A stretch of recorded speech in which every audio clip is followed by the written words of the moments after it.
Okay, well, yeah. Ready? You ready? Yeah, I think you hit play. I did hit play. We're gonna listen to ourselves. I don't want to listen to ourselves. You know, I grew up in Muskogee. Here we go. Record. Okay. I did. Mayor? Yeah. Sarah? Yes. Autumn? Yes, ma'am. Justin? Yes. Sarah? Yes. We'll stand for the prayer and for the pledge. Lord, I thank you for this wonderful day. I ask you to look out for our community. Watch over all of our people, especially our elderly, with this cold front that is coming through. I ask that you look over this governing body and help us to make good decisions. In Christ's name I pray. Amen. I pledge allegiance to the flag of the United States of America and to the republic for which it stands, one nation, under God, indivisible, with liberty and justice for all. Hey, Eric.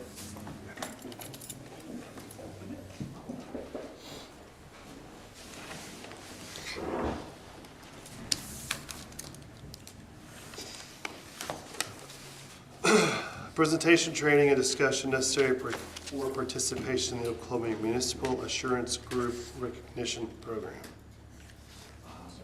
Yeah, let me just introduce David Weatherford. He is, and has for a while been the city attorney in Sand Springs and in Manford and in his hometown of, and it's two states put together. Arcoma. Arcoma. I can never, for some reason, I'm like, Arcoma. And he, since I started, which is only 4.5, almost 5 years ago now, in municipal law, I learned very early that, in my opinion, he's one of two gurus in municipal law. And I've been really fortunate to have his cell phone number over the years and his wisdom. And his specialty is, and I can confirm this just from what I've seen him do in the last 5 years, is council relations. And so I think we're very fortunate to have him here to walk through this with you. He's done this 200 times. 200 different cities and towns. And so there's probably nothing that is going to faze him at this point. Ask him, yell at him, tell him whatever it is that you really want to know. He'll take it. So thank you. Well, good. Thanks for having me. Thanks, Mayor and Council. I want it to be informal, so if you have a question or comment, just feel free to speak up. As Tammy mentioned, I'm a city attorney by trade. I started as a city attorney in 1988, and I learned very quickly. I actually started in Coweta. I would stay there 27, 28 years as their city attorney. And a couple of points about it. I want you to have a little bit of background. This is an OMAG program that I created with OMAG about 10 or 15 years ago. And we've been to about 200 cities now. And we try to do the same thing every place we go because I'm convinced the issues are identical. We've been to cities as large as Norman and as small as a couple hundred people. So I started in Coweta, and a couple of points about it. My description of the first 10 or 15 years in Coweta was, it was like riding a roller coaster. We would have tremendous success followed by tremendous failure. And we could never have stability and consistency. And I tell you that because this training was developed primarily as a very selfish motive. I was tired of working that way. I was tired of living that way. In 1998, after I'd been in Coweta 10 years, I started in Manford as city attorney. And it wasn't a roller coaster, it was the worst example of municipal government that's ever existed. And it stayed that way until about 2005, so 7 years, and I couldn't fix it. And they had one of the best city managers in the history of Oklahoma, and he couldn't fix it. One person could fix it. And that was a young guy who got elected mayor who said, I'm gonna change this place for a generation, and he has. And if we had time, I would show you a video we show in some places that explain the results of them changing how they conduct themselves and how they operate as a government. because statistically, sales tax, home starts, every way we would measure the economic performance of a city changed on a specific date when they changed how they did business. So Manford was the worst example. I used to tell, as a part of this, that I've been to about 2,000 city council meetings, and the first 900 were miserable. They just were.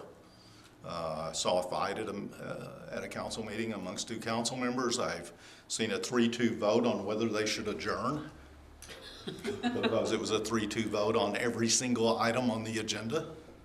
If someone was for it, someone else was against it. And that went on for years. Part of it changed for me when I started in Sand Springs in 2002, because I then saw for the first time the best example of how city government should work. And I remember not long after starting in Sand Springs, going to the mayor and asking that simple question, how does this work? How do you guys get along so well? And he had the best advice I've ever heard from any elected official, that when he was elected, and he'd been on council a while, he was told by the then mayor there was a simple lesson he needed to know as an elected official. Your vote will become worthless unless you respect everyone else's. And think about that. That's a real simple lesson. Your vote becomes worthless unless you respect everyone else's. And he, as mayor, had taught everyone else who came onto council in Sand Springs that simple lesson for years. So they would have a 4-3 vote. They have 7 council members, 4-3 vote, and they knew how to disagree. Oh well, they disagreed, go on to the next item, because they had complete respect for each other. Since then, Sand Springs, I hope, has gotten better. I like to, regardless of where you stand on the mask mandates and ordinances and regulations that came out, the 7 council members in Sand Springs were as divided as anyone, but they had a unanimous vote to impose it and a unanimous vote to remove it. All because they respect each other. Not because they always agree, but they have worked very hard over a long period of time with staff to get to that point. So this training came out of my need to feel like cities should work that way for a real simple reason. If you don't, you'll have constant turnover at manager, you'll have constant turnover at clerk, at city attorney, and you won't be a good place to work. And I always thought of myself as that selfish staff person. I want it to be a good place to work. That should be our goal. OMAG bought into this training because I went to them 10 or 15 years ago and met with them and asked them why they provide training for every other part of the city except the elected officials. You have a mandatory requirement for training that is for newly elected officials, one-day class. All of you probably have been to it, and it's good training, but you may be there with someone from a totally different form of government. You may be there from someone in a city that's dysfunctional. You may learn about things you'll never use. And OMAG bought into the idea that we should go on site, we should have all of you in the same room, and all of you should hear the same information. A couple years ago, they added an incentive to it, and I don't know what. They get $2,600. You get $2,600 from OMAG if you complete the training, and you can do it every year and get $2,600 again every year. We've been to some cities in which they designate where that money will go. Sand Springs puts it into a training program. The mayor in El Reno decided he and council wanted it to go to entirely employee benefits. So they have an event for city employees with the money they get from OMAG. So it goes into your general fund. You can use it for any lawful purpose, or you can just use it for whatever you need for operations. But there's a financial incentive to go through this program because OMAG is committed to the idea that better run cities will have less claims. Program consists of 4 things: a stability test, training we will take care of, a council handbook, and review of your claims, page, declaration page. We usually have someone who's an employee of OMAG with us. It's just scheduling is difficult. We've been in lots of different places in the last few weeks. A lot of it's recovery from COVID and a lot of different requests to go different places. So first thing we're going to do is take a stability test, and we want your staff to take it. It will not affect your insurance rates. I don't want you to think of OMAG as an insurance company. They are an interlocal governmental agency created to think of it as a co-op. They provide insurance coverage to 500 cities in Oklahoma, but they're owned by cities. They don't pay premiums or don't pay dividends to anyone. They're owned, governed, and controlled by cities, and they only insure Oklahoma cities. Let me go through and explain each of these questions before you give a score, and let me give you some thoughts about the test. We created this test about the time we started the training 10 or 15 years ago. We give it every place we go. It is an attempt to measure how we're doing in city government. And the attempt, and we had a large group of city officials, mostly in the Tulsa area, meet and try to decide what areas of city government should we at the highest level be evaluating. And that's what we're doing. We're going to evaluate these 10 categories so you can give a score of how you think you're doing. Okay? So from 0 to 10, how do you think you're doing in each of these categories? It's not for the purpose of judging anyone, it's for the purpose of you doing a self-evaluation. How do you think Perkins is doing? So let me explain each question and let's go through them. The first question is, how are you doing financially? And if we look at scoring range, a high score, a 10, we have a written policy that says we will maintain at least 20% of our general fund in reserve, and we fully fund that 20%. That 20% is a recommendation from Crawford and Associates. We didn't make it up. A low score, 0 or a 1, is we barely make payroll. It's a struggle to get by. We've been in cities in which the score is a 0 or a 1. I was in a city in which a councilman raised his hand and said, I have no idea. I've only been on council 15 years. And he had never once seen a financial report. It's a city this size or larger. Never once in 15 years had seen a financial report of any type. This question is first on the test because it's important. There are 2 things that I can guarantee will cause city failure, and that is bad finances and bad council relations. If those 2 aren't fixed over time, you won't be successful. Really that simple. So give a score of how you think you're doing financially with that criteria, and put some thought into it. It's important to understand it. We know, and I have no idea what financial reports you get. I have no idea. I know that I was in a town a few weeks ago and asked to see the financial report when everyone raised their hand and said, we don't know. And the financial report did not have much about finances, and it wasn't much of a report. It would have been better if it had been written in crayon, because there is no statewide standard. There is no one who says, this is what your financial report should look like in a municipality in Oklahoma. No standard. And we have the extremes to less than 1 page in some cities and towns, to 200 pages in some cities and towns. And do we realistically think all of you are going to read 200 pages of a monthly financial report? No, I don't. Sand Springs was 50 pages this month. Do I think they read it and understood it all? Probably not. And if there's one commitment we've made, we've tried, within this next year, we're going to standardize financial reporting somehow and create some standard. That is not your fault. It's not your staff's fault. It is 500 cities in the state who have all evolved differently. Okay, any questions about the financial question? No? Let's go to number 2, the hard one, governing body.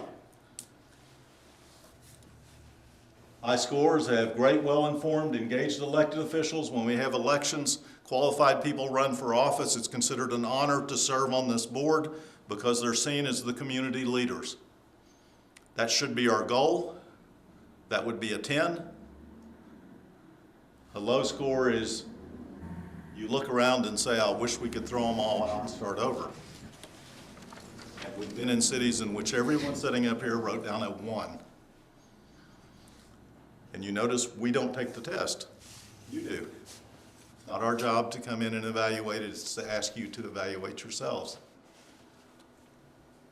Our goal should be that the governing body is stable, because we know from private industry that if there is stability at the governing body level, there will be more success over time.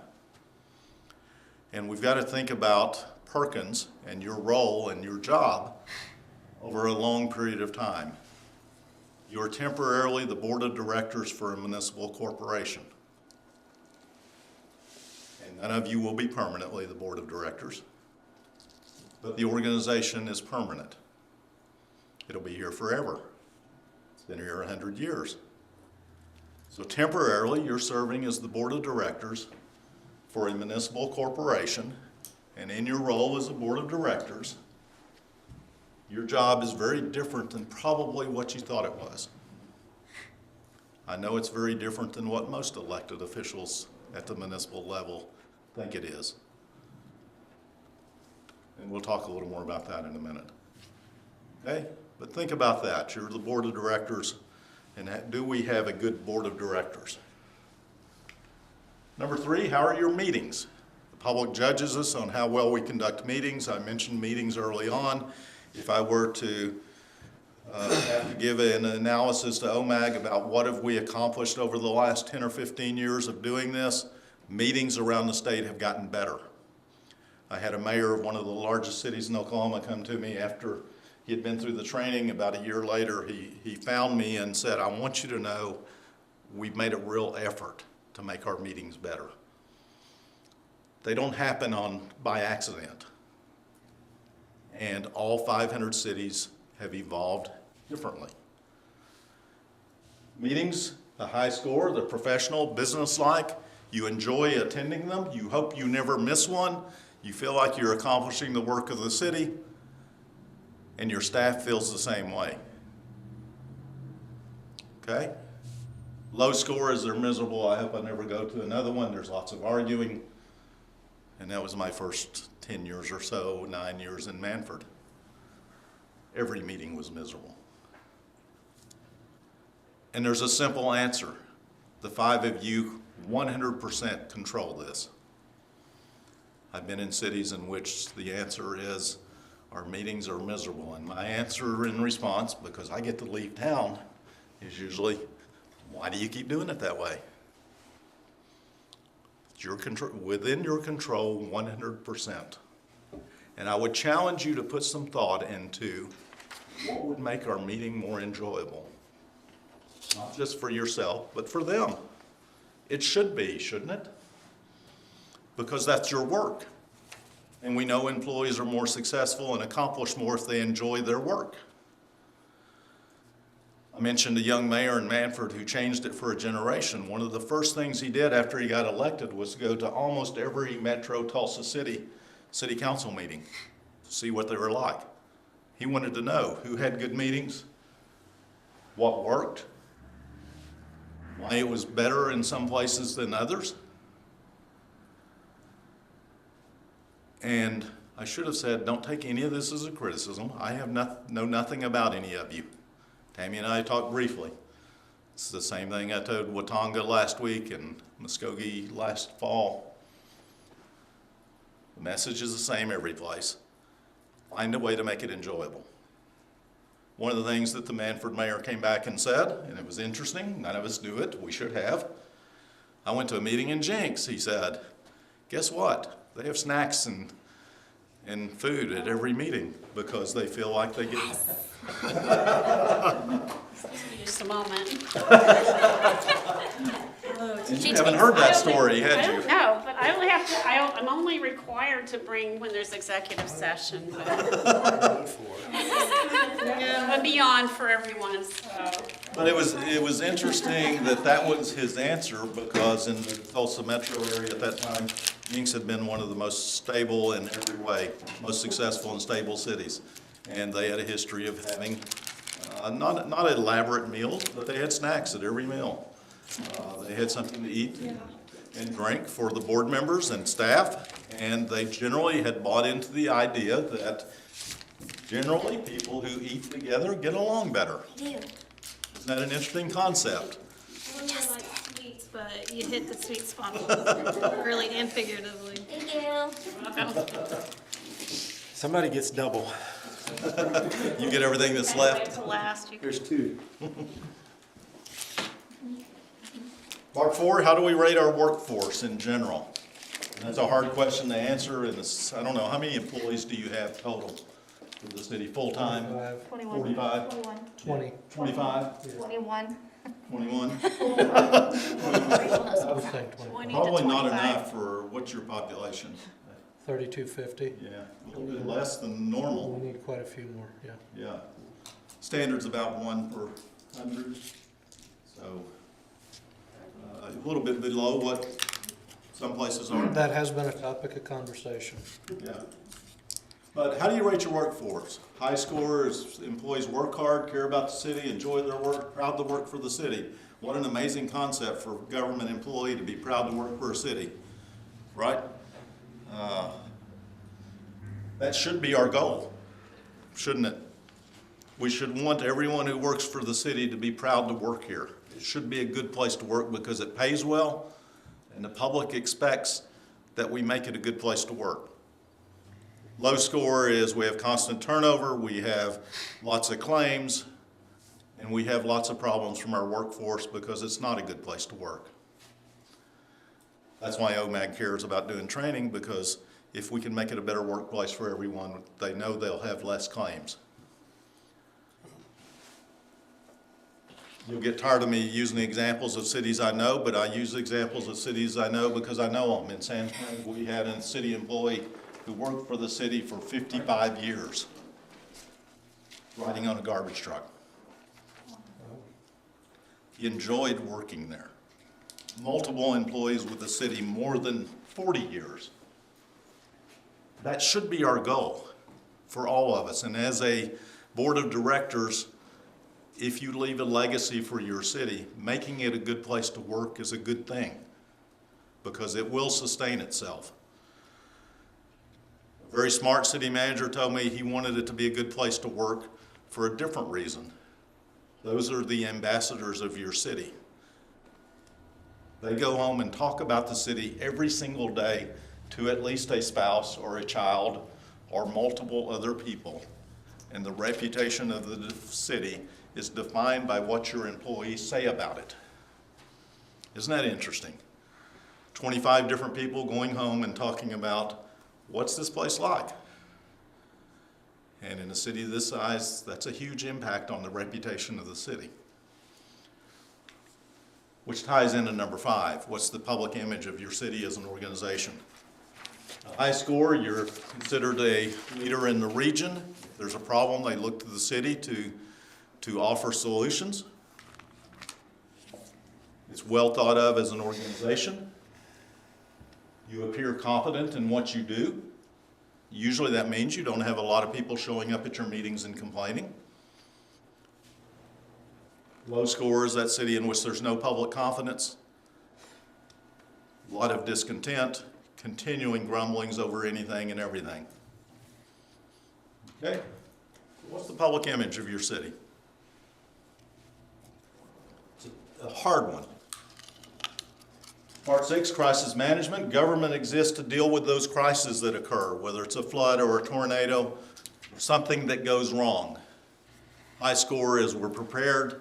We know that the city as a team has worked hard and is not afraid to help when things come up. And if we have one of those disasters, our city is ready. Low score is, I have no idea how we deal with a crisis.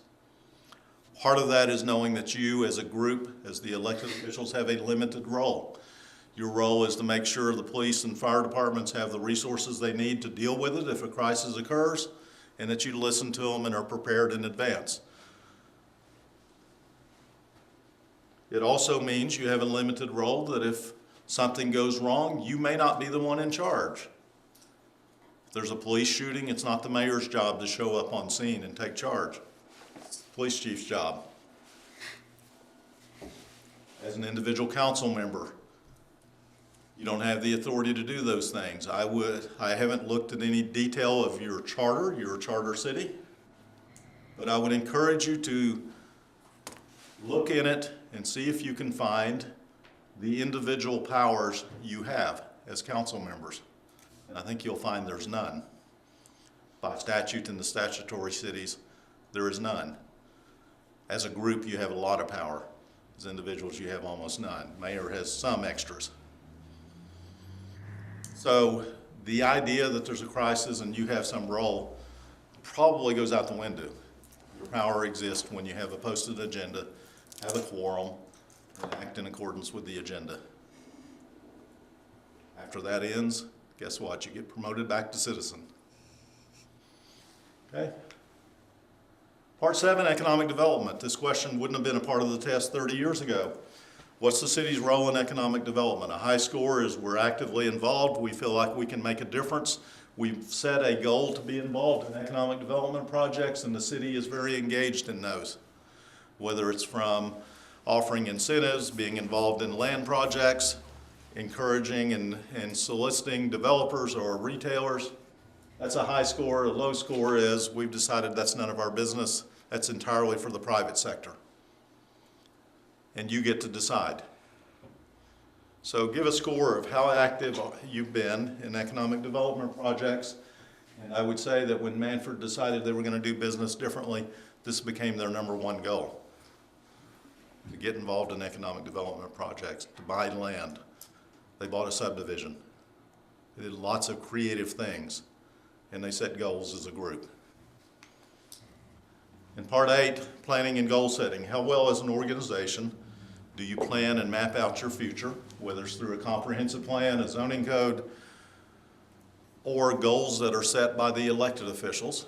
How well do you plan your future versus we leave it to chance, we'll figure it out when we get there? I am convinced those cities that are successful have done it because they set a plan and they stuck with it over a long period of time. They set a direction, they knew where they wanted to go, and they worked toward it. Low score is we get by day to day, we don't worry about those things.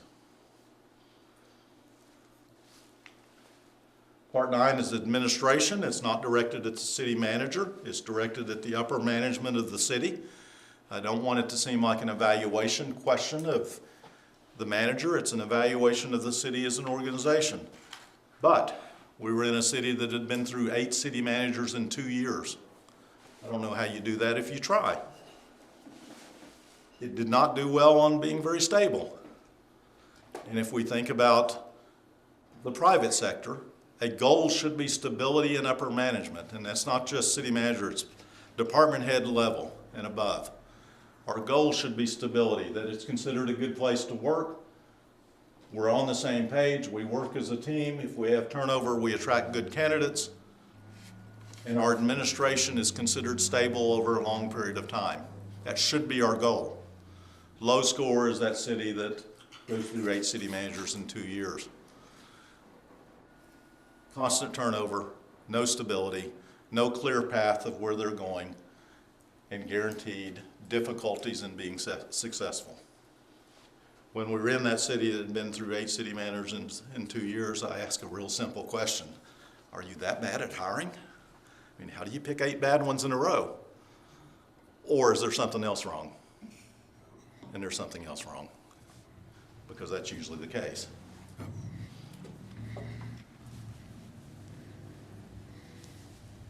And part 10, how well do we communicate as an organization? Because we know that if we don't communicate well, we're going to have difficulty. A high score is I'm getting all the information I need. We're successful because we know what's going on and we're getting information at the level we need to. A low score is I wish somebody would let me know what's going on around this place. This is a very difficult one in city manager cities. And I would ask each of you to think about it from his perspective. He can't have 5 communication plans in which he communicates with all 5 of you 5 different ways.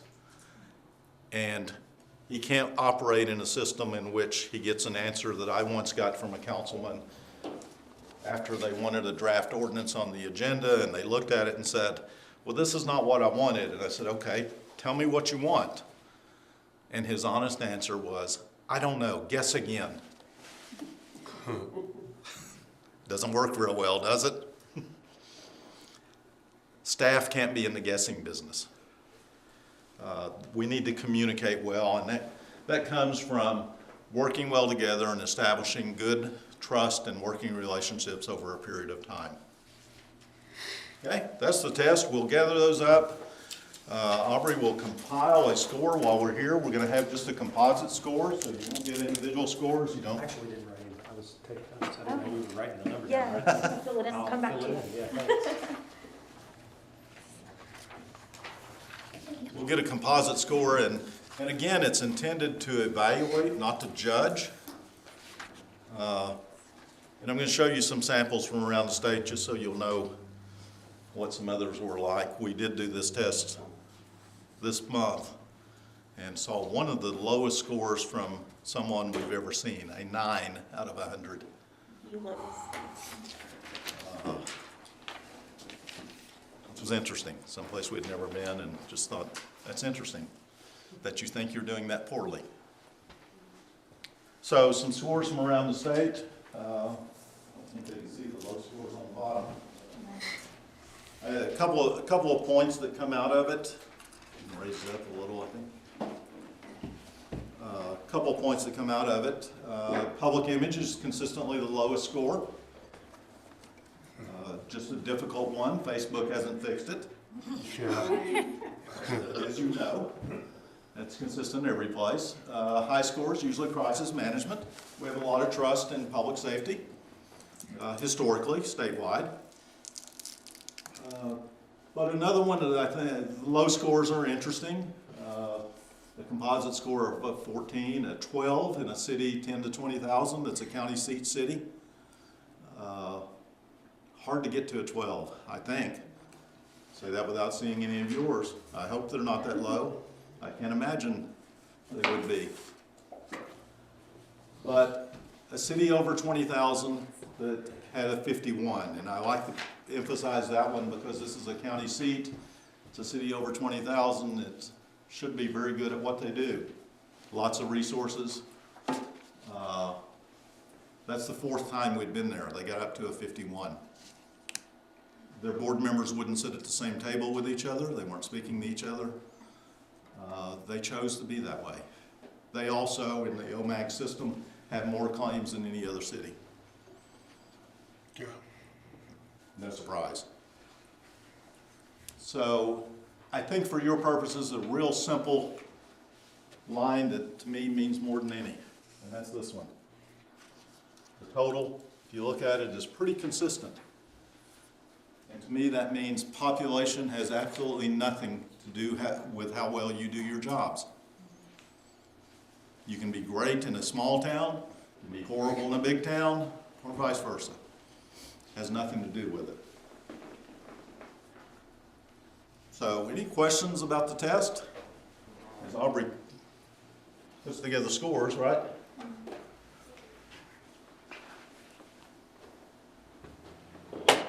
I should have started with where I usually like to start, and that's to figure out who's who, and learn a little more about each of you, because I think that helps.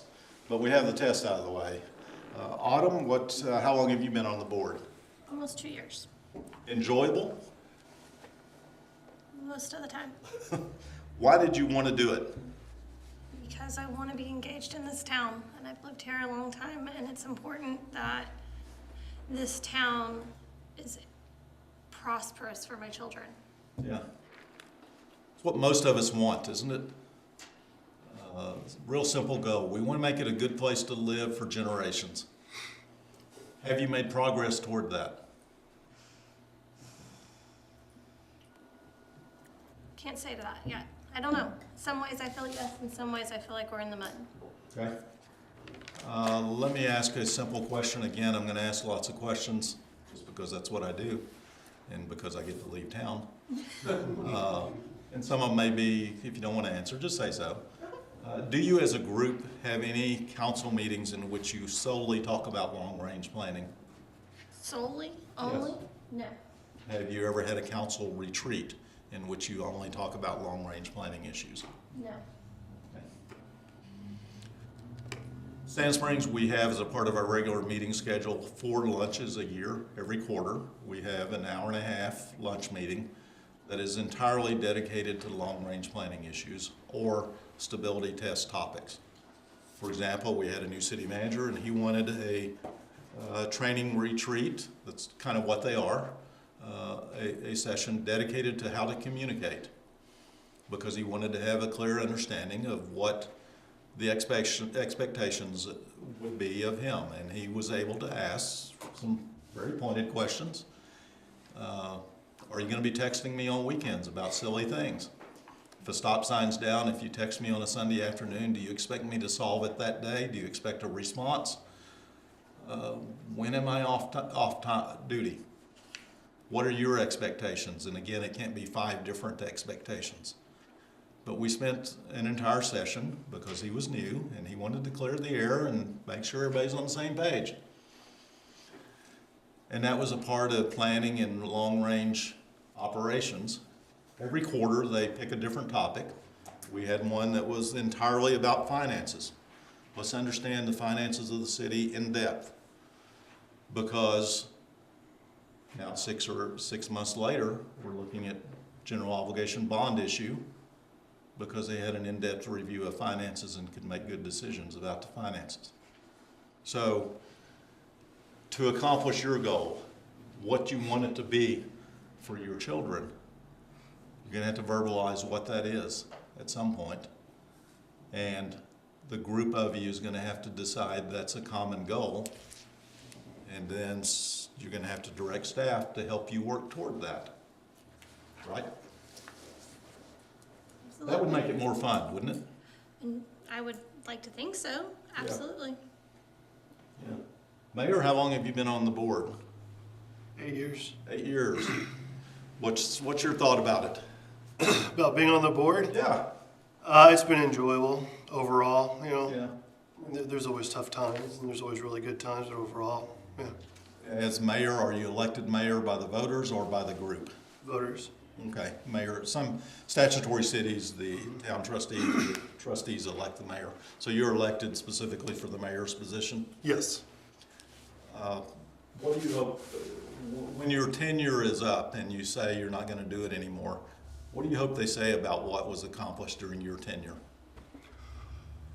Well, I hope they say that we did a lot of work on our infrastructure, that we've set goals, that financial stability, we've done a lot of work on our financial stability when I first started. So I think the biggest challenges and the biggest things are still yet to come. So I hope that they view it as setting a course, and hopefully those that come after me can maintain it. Good. And build on it. Don't we all want to set a culture that will sustain itself after we're gone, with some business practices or government practices that everyone will look at and say, boy, what that mayor did, whether it's how the meetings were conducted, how we behaved amongst ourselves, how we interacted, how we did business, that's the right way to do it, and let's sustain that. That's a good goal, an important one in an organization that's going to be here for an indefinite period of time. Hello, you told me earlier you've only been here a short time, a year? Yes. Well, what's your impression of it? I've been in Perkins since 2017. I've been on the commission for 9 months now. Okay. What motivated you to do that? There was a need. Okay. Were you appointed or elected? One by default. Okay. I was the only one that signed up. Ran unopposed? Yeah, Everyone else knew better? yes. Enjoyable? It has been enjoyable, but it is not what I thought it was going to be. What did you think it was going to be? I thought that there was going to be a lot of momentum and big changes really fast. And as long as they had really good ideas, then things would start moving. But it's much more of a delicate process than that, and our city employees have done a great job. I call Perkins in this area a God's land. I've been all over the country, and this is where I want to live. Government moves slow for a real simple reason. We're spending somebody else's money. Yeah, it's a good reason. It is a good reason. It should move slow. I can give you a good example. In Coweta, once upon a time, we had an annual retreat there, and one of the questions the board members were always asked was, what's the worst problem of the city we have not solved? Simple question, but they tried to address that. What is the worst problem of the city we have not solved? And one year at one of those retreats, the answer was, we've got a railroad underpass into the downtown that the railroad owns. It's an intersection of two state highways, and it is dilapidated, dangerous, too narrow, and needs to be replaced. That was the answer. And the mayor said, good, we're gonna fix that. Talk about moving slow. And his answer was, here's how we're gonna fix it. I want it on the agenda as a discussion item from now until the time it's fixed. It was on every agenda for 10 years. It took 10 years. Never once was there the statement, why haven't you fixed it? But there was always the question, what do we need to do to help get it fixed? So it's an example of identifying a problem, government moving slow, cost millions, it got fixed. Once the answer of what do we need to do was, Mayor, we need you to call ODOT because they won't take our calls anymore because they're not interested in fixing it.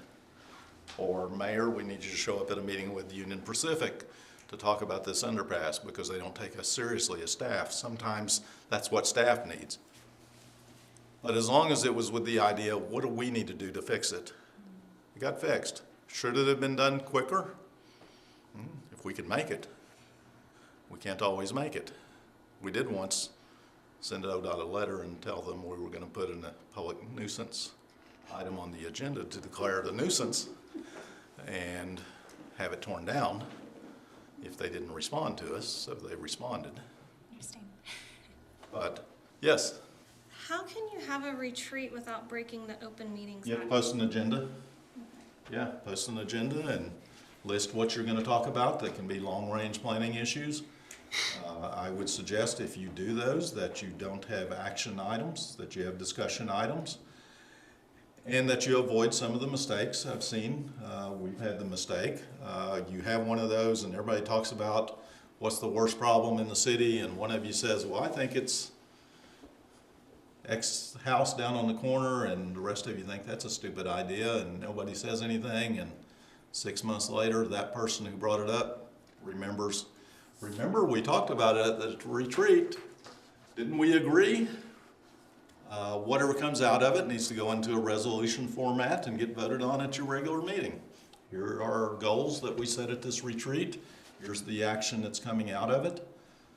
But you can post an agenda and have discussion. And I would encourage you to think about that. You get to do what works for you. Sand Springs doing it once a quarter works. Some cities do once a year. I don't think that works as well myself, but whatever works, you have the flexibility to do it. Don't we get into a habit of only having on the agenda the past and not the future? And you got elected for the future, didn't you? You're the board of directors for a municipal corporation, but you're also something else. And think about this for a minute. Who is the think tank for Perkins and what it's going to be? Is there one? Yeah, 5 of you. That's your job. What do you want your city to be in 5 years, 10 years, or 20 years? Because there's no one else who can do that. There's no one else the public has trusted to do that but you. And usually Bill from OMAG is here, and he hates when I tell this story. We went to a county seat size city. We were scheduled to do training. Their agenda was at 6 o'clock. It was a regular meeting. We started at 11, and this was 3 hours away from home. We started training at 11 o'clock at night. And guess what they did in a city of more than 15,000, county seat, more than 2 hours debating which lawnmower to buy. Because they couldn't agree, for one. But what a waste of their time. Yeah. You got elected for something more important than that, didn't you? You really did. And I would encourage you to think about it that way. You're the think tank for this place. Everybody in town may have an opinion about what they think Perkins should be, but the voters trusted 5 of you to decide that. And if you spend your time deciding which lawnmower to buy, you don't spend your time figuring out where you want your city to be in 5 years or 10 years or 30 years. So that's where you need to spend your time, I think. I think there are a lot of things that are none of your business. There really are. They're his job. There will be a time, and I have no idea if this has ever come up, there's going to be a time when he's going to fire a city employee, and one of you is going to say, well, that guy grew up down the street from me, I think the world of him, and you're going to call him and say, why did you fire little Joey? And I hope he's going to say what I would tell every city manager to say. I wish I could tell you, but I can't. And I hope he would say that, because the real answer is what he would like to say and would be more diplomatic. He doesn't get to leave town, I do. It's none of your business. That's the real answer. He's in charge of that, not you. And you should be thrilled he's in charge of that and not you. I am amazed when we go places and the board members want to be involved in personnel issues with city employees. Why? You're going to get sued. Why? Your job's more important. And I've had board members say, well, you're telling me not to do what I've been trained to do and what I've always done. I am. Do what you're supposed to do. Be the think tank. Be the board of directors. That's the more important part. It's not because his is more important, it's because his is less important. That part of it really is. And again, I have no idea if that's an issue here. It shouldn't be. I hope it's not. Justin, how long have you been on the board? 2 months. 2 months, gosh. Have you been to the OML class yet? No, that's next month. Next month, so you've got some time to get that done. What was the reason you wanted to do this? So I grew up in a small community. Me and my wife moved here and starting a family. I got a little 4-year-old. I just wanted to grow up in a safe community. Same thing as the others, really long-term. You want it to be a good place for the kids, and most of us as parents hope our children stay close by, so we want it to be a good enough place they stay close by, don't we? What small town? How small? Yale. Oh, okay. Yale has issues, doesn't it?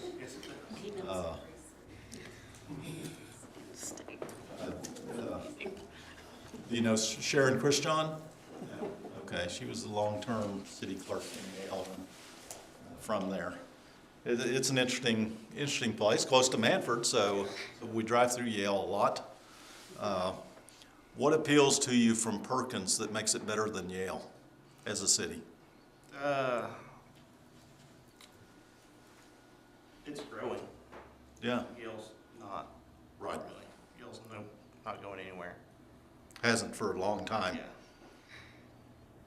Yeah, we've got some interesting comparisons between Manford and Yale, so it's easy to see which one's grown and which one hasn't. One of them's doubled their sales tax, the other hasn't. What do you hope to accomplish? 2 months into it, are you glad you did it? Well, yes, still. Okay. What? Ask him next month. Yeah.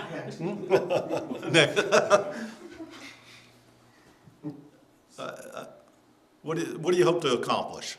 I want to keep infrastructure going. Okay, good. Important. Hard to do other things. Good. Aaron, how long have you been on board? 9 months. 9 months. Gosh, mayor's the only one with much tenure. That's right. That's a challenge, isn't it? Yes. I mean, it just is. Turnover is one of the difficulties in what we do. I mean, think about it from staff's position. I'm going to take a job where I have 5 bosses and they're constantly changing. Who would do that, right? And I'm going to get to you in a minute, so. What motivated you to want to be involved with it? Are you from here originally? No. Okay, where from? Deep southeast Texas. Okay, But I've lived in the Stillwater and Perkins area longer than I ever lived there. okay, I bought my first home in Perkins because it was a more affordable place to buy a home than Stillwater. right, And so that's 20 years this year. good. What do you enjoy about it, about serving on city council? What's enjoyable about it? We have tremendous potential. And I love that we have so much potential growth. You've had a lot of growth too. I We mean, have had, yeah. the north just looks completely different than it would have 20 years ago. That entire area, school, all of that area. And lots of room for lots more growth. And you're gonna get it as those who don't wanna live in Stillwater. Right. Because you're so close, you get all the benefits. How do you wanna be remembered as a council member? Not as the lightning rod I am right now. Oh, okay. Long term, I hope that I'm remembered as somebody that had vision. Good. And it's a good thing to challenge others. You know, we had a meeting a couple weeks ago, and I told Aubrey on the way home, I wished I'd used this line, because it kind of came up with, and this is not directed at you, but we had sat through their meeting, and one person voted against everything on the agenda, one of the 5. And she was combative, not just with all of them, but a little bit with us. A little bit, not over. It was fine. I get to leave. You said that like 5 times already. I know, but I told Aubrey, I wish I had mentioned this to her. You signed up to be a member of a team to participate in a team sport. If you hadn't wanted to do that, maybe you should take up golf or go to the legislature. Because this is a team activity. It really is. You've joined a team, and the team consists of not just 5 of them, it consists of all of them. And what's a simple thing we know from sports? The team that works best as a team wins. The one that doesn't loses. And whatever, whether you've been a lightning rod or not, or whatever, buying into that notion, we're gonna work as a team, all of us, and get on the same page. That doesn't mean any one of you is gonna get everything you want. Hopefully everyone gets something they want. But boy, I would hope we can find some goals that we can share in common, because it sounds like yours are very similar to the others, isn't it? Really is. What's your take on it? How long have you been here? 10 years. A good career move? Yeah. Enjoyable most of the time? Yeah. What's the hardest part about your job? I hate it when I ask that to city managers, because the list is usually so long, they don't know where to start. It is not an easy job, is it? No, it's probably the hardest part would be conveying to others what I do Right, and why I do it. yeah, Because there's different things that go on or different job tasks that get taken on because we don't have the sales tax base to have more employees or whatever. There's just a lot of things that it's hard to convey. yeah. And it's really hard to convey with people that don't do it every day. It really is, isn't it? It's an interesting thing staff-wise. I don't mind them hearing it. Staff-wise in Sand Springs, we talk a lot about what do they need to know. It's not an easy thing to answer, is it? And I say that because what level of information is the appropriate level? What level of being involved in day-to-day administrative things should they be involved in versus what's your job and your responsibility? There's no book that answers that. No, and each one of them's different from time to time. Right. So you get some that will engage a little more, and then you get some that you send emails and they can just go into a void. And some who demand more, some who want different information, some who want you to communicate differently. And I've said several times, this board meets once a month. I'm trying to explain 30 days or more in a couple hours, and it's not fair to them, and it's really not fair to Perkins, Right. because they're not going to get an understanding. Yeah. It's just difficult. I mean, depending on what it is, and I try to pass on as much information as I can, and then sometimes you wonder if it's too much or if it didn't matter, or you got to lay the groundwork to get from here to here. And sometimes you're going to get the same answer I used to get. Well, I didn't want that. Guess again. Right? Yeah, I mean, and you don't know. And you don't know. There's not a book that explains it. What do you need to be successful in your job? If you could, from them, what do you need to be successful? Communication. Yeah. Clear expectations. I'll give you some examples of that. Our city manager in Manford has in his contract that he gets either a $5,000 or $10,000 bonus if they get a new hotel. That was council driven of them communicating to him, this is our priority. Manford needs a new hotel. And guess what? We're going to all be on the same page. We're going to make a clear goal that this is a part of your compensation. We're going to put it in the contract, and we're going to pay when you get it. That's an example of everybody being on the same page and trying to define those things. It's a hard thing to do, isn't it? You know, over 30 plus years, I've worked with a lot of city managers. I once knew one who was a great manager, and he quit and left. And I asked him when he left, why are you leaving? There was never any pressure on him from council. And he said, they don't appreciate what I do. That was the sole reason he was leaving. They don't appreciate what I do. We've taken lots of surveys of city employees and have asked, what do they wish they could get more in their job? And it is never money. It's always simple appreciation. And that's interesting, isn't it? Interesting for you to know as employers, the staff perspective is very different than yours.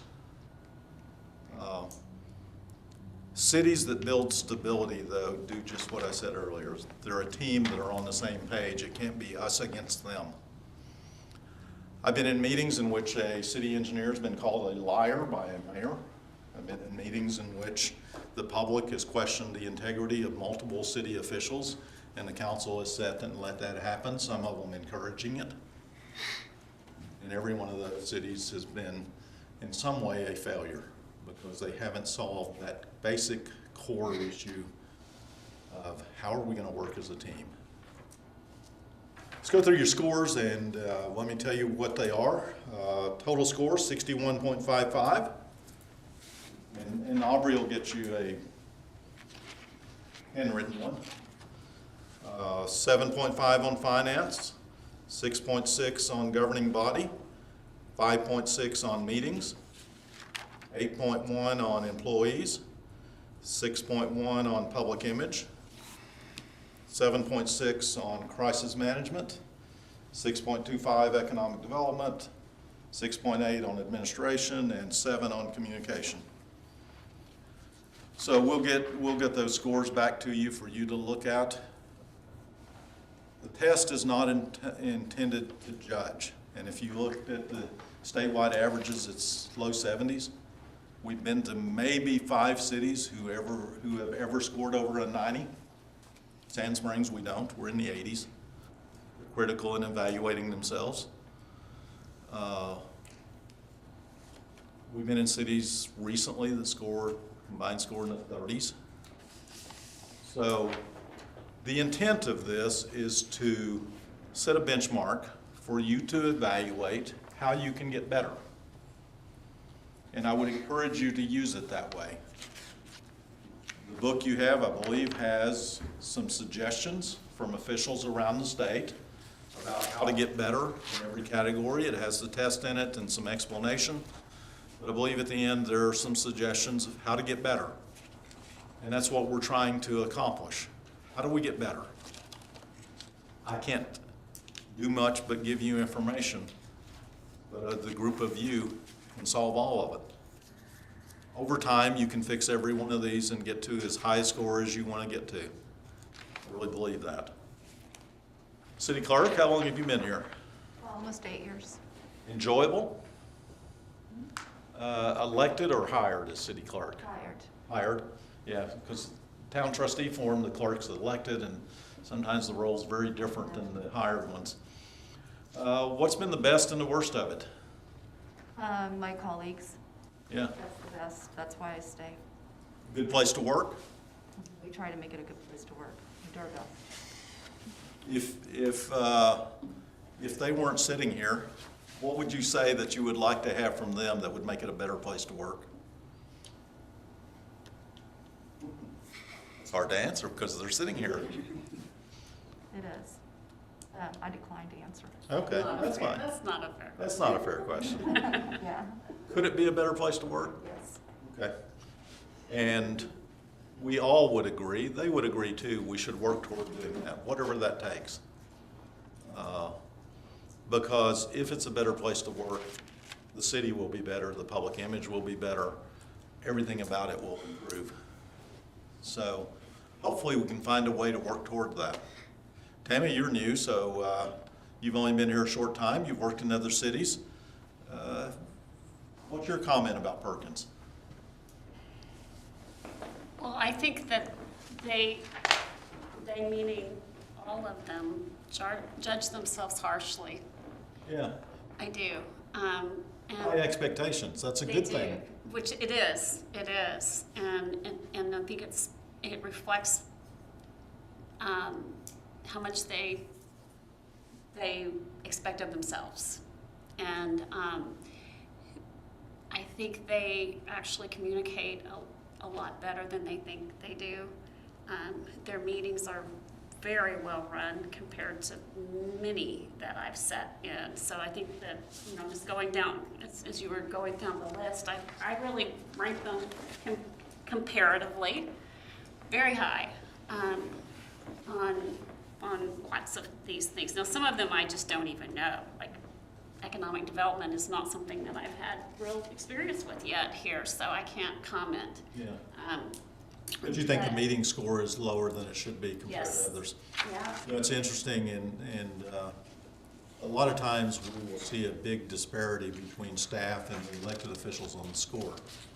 And it's just interesting when that happens. I don't know that I know the answer of why, other than maybe it's just that the expectations are different. Well, and I think for me, it's that I've worked in other cities. Yeah, we used In to, multiple other cities, so that it's, so I will just tell you, I don't know if I've told them, but I have another town, and I went to a meeting on a Thursday night, and the next day on a Friday, for whatever reason, I had a phone conversation with Bob, and then for whatever reason, I had a phone conversation with Rachel, and I started out with both of them. I love you guys so much. the other one was so bad. Yeah. We used to show a video of one of the worst meetings that exist. I think it's still online on YouTube. It's Detroit City Council, and it's just entertaining because it was so dysfunctional.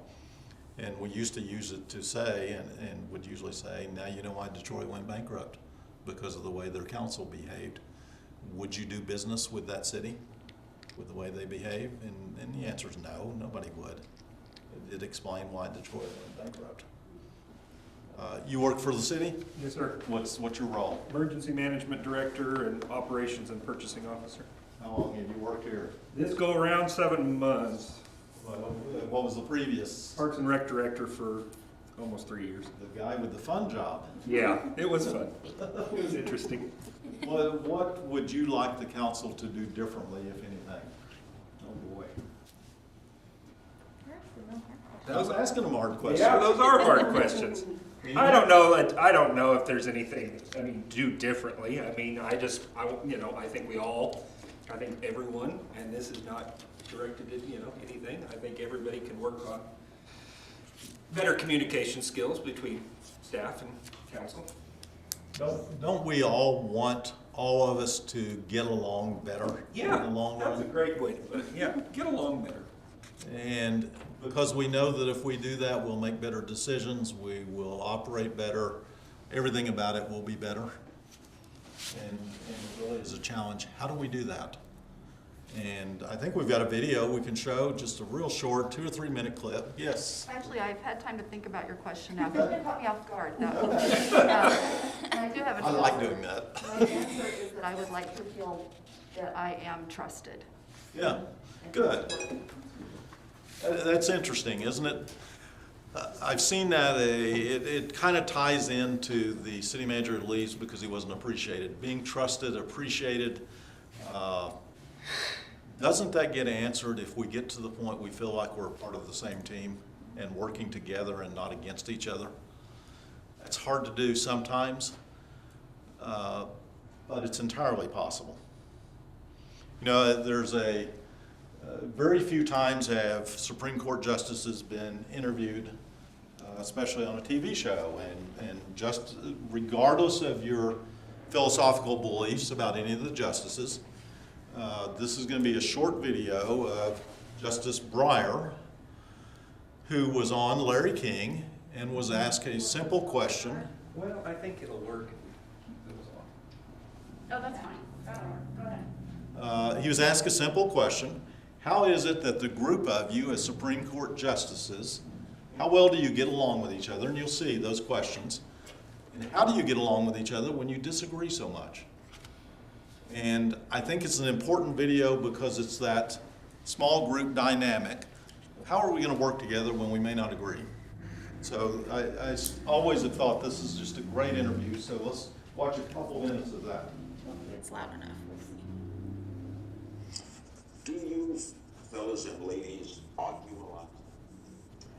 Yes, but in that conference room where I have been going now for 11 years, I have never once in those 11 years heard a voice raised in anger. I have never once heard any member of our court say something slighting or denigrating of another justice, not even as a joke. In that room, we are professional. We state our views. We listen to the others. And the key to that conference is people are saying what they really think. They're not trying to create an impression. And everybody writes down what everybody else says, and there's some discussion. And it works because we all respect each other as individuals, and we like each other as individuals, no matter how much we disagree. And we do disagree on many very important issues. No arguments, expletives, even when deciding the election. No. Personal? No. It's professional. And it's polite. Because what good would it do? Being practical, suppose I got angry and I said, this is really important. Well, you're wrong. Yeah, you would say, well, I think it's important too, And I think my position is right. That gets us nowhere. What gets people somewhere is listening to what the other person says, seeing where he or she is coming from, trying to reply in terms that the person who said whatever he said or she said will appreciate the response in terms of where they are, not where I am. And we all understand that. And we have a constructive conversation. You know what? I think it makes the point. Mutual respect, Respect for difference of opinion is a good thing. And just learning to get along with each other that way. If you do that well, you'll be successful. That really is the key. I think what I said when I started, there are 2 keys to success for cities. I am convinced if council doesn't find a way to work well together with staff, build a team and work well together, you won't be as successful. Can't be. And second is finances of the city. You've got your staff and all of you've got to figure out the finances for the long term and make your city successful financially, because having money in reserve is for opportunities that come along as much as it is for disasters that come along. Hopefully both will come your way, and you need to be prepared for that. We see a lot of cities that, I'll give you an example, Broken Arrow a few years ago, I have no idea what your finances are, they set a goal to get to a 2% reserve because they didn't have that. We were in a larger city, one of the larger cities in Oklahoma, and they voted to reduce their reserve funds from 2% to 1%. Against the advice of their financial advisor and their finance director. And they did it anyway with a split vote. Yeah, doesn't make sense, does it?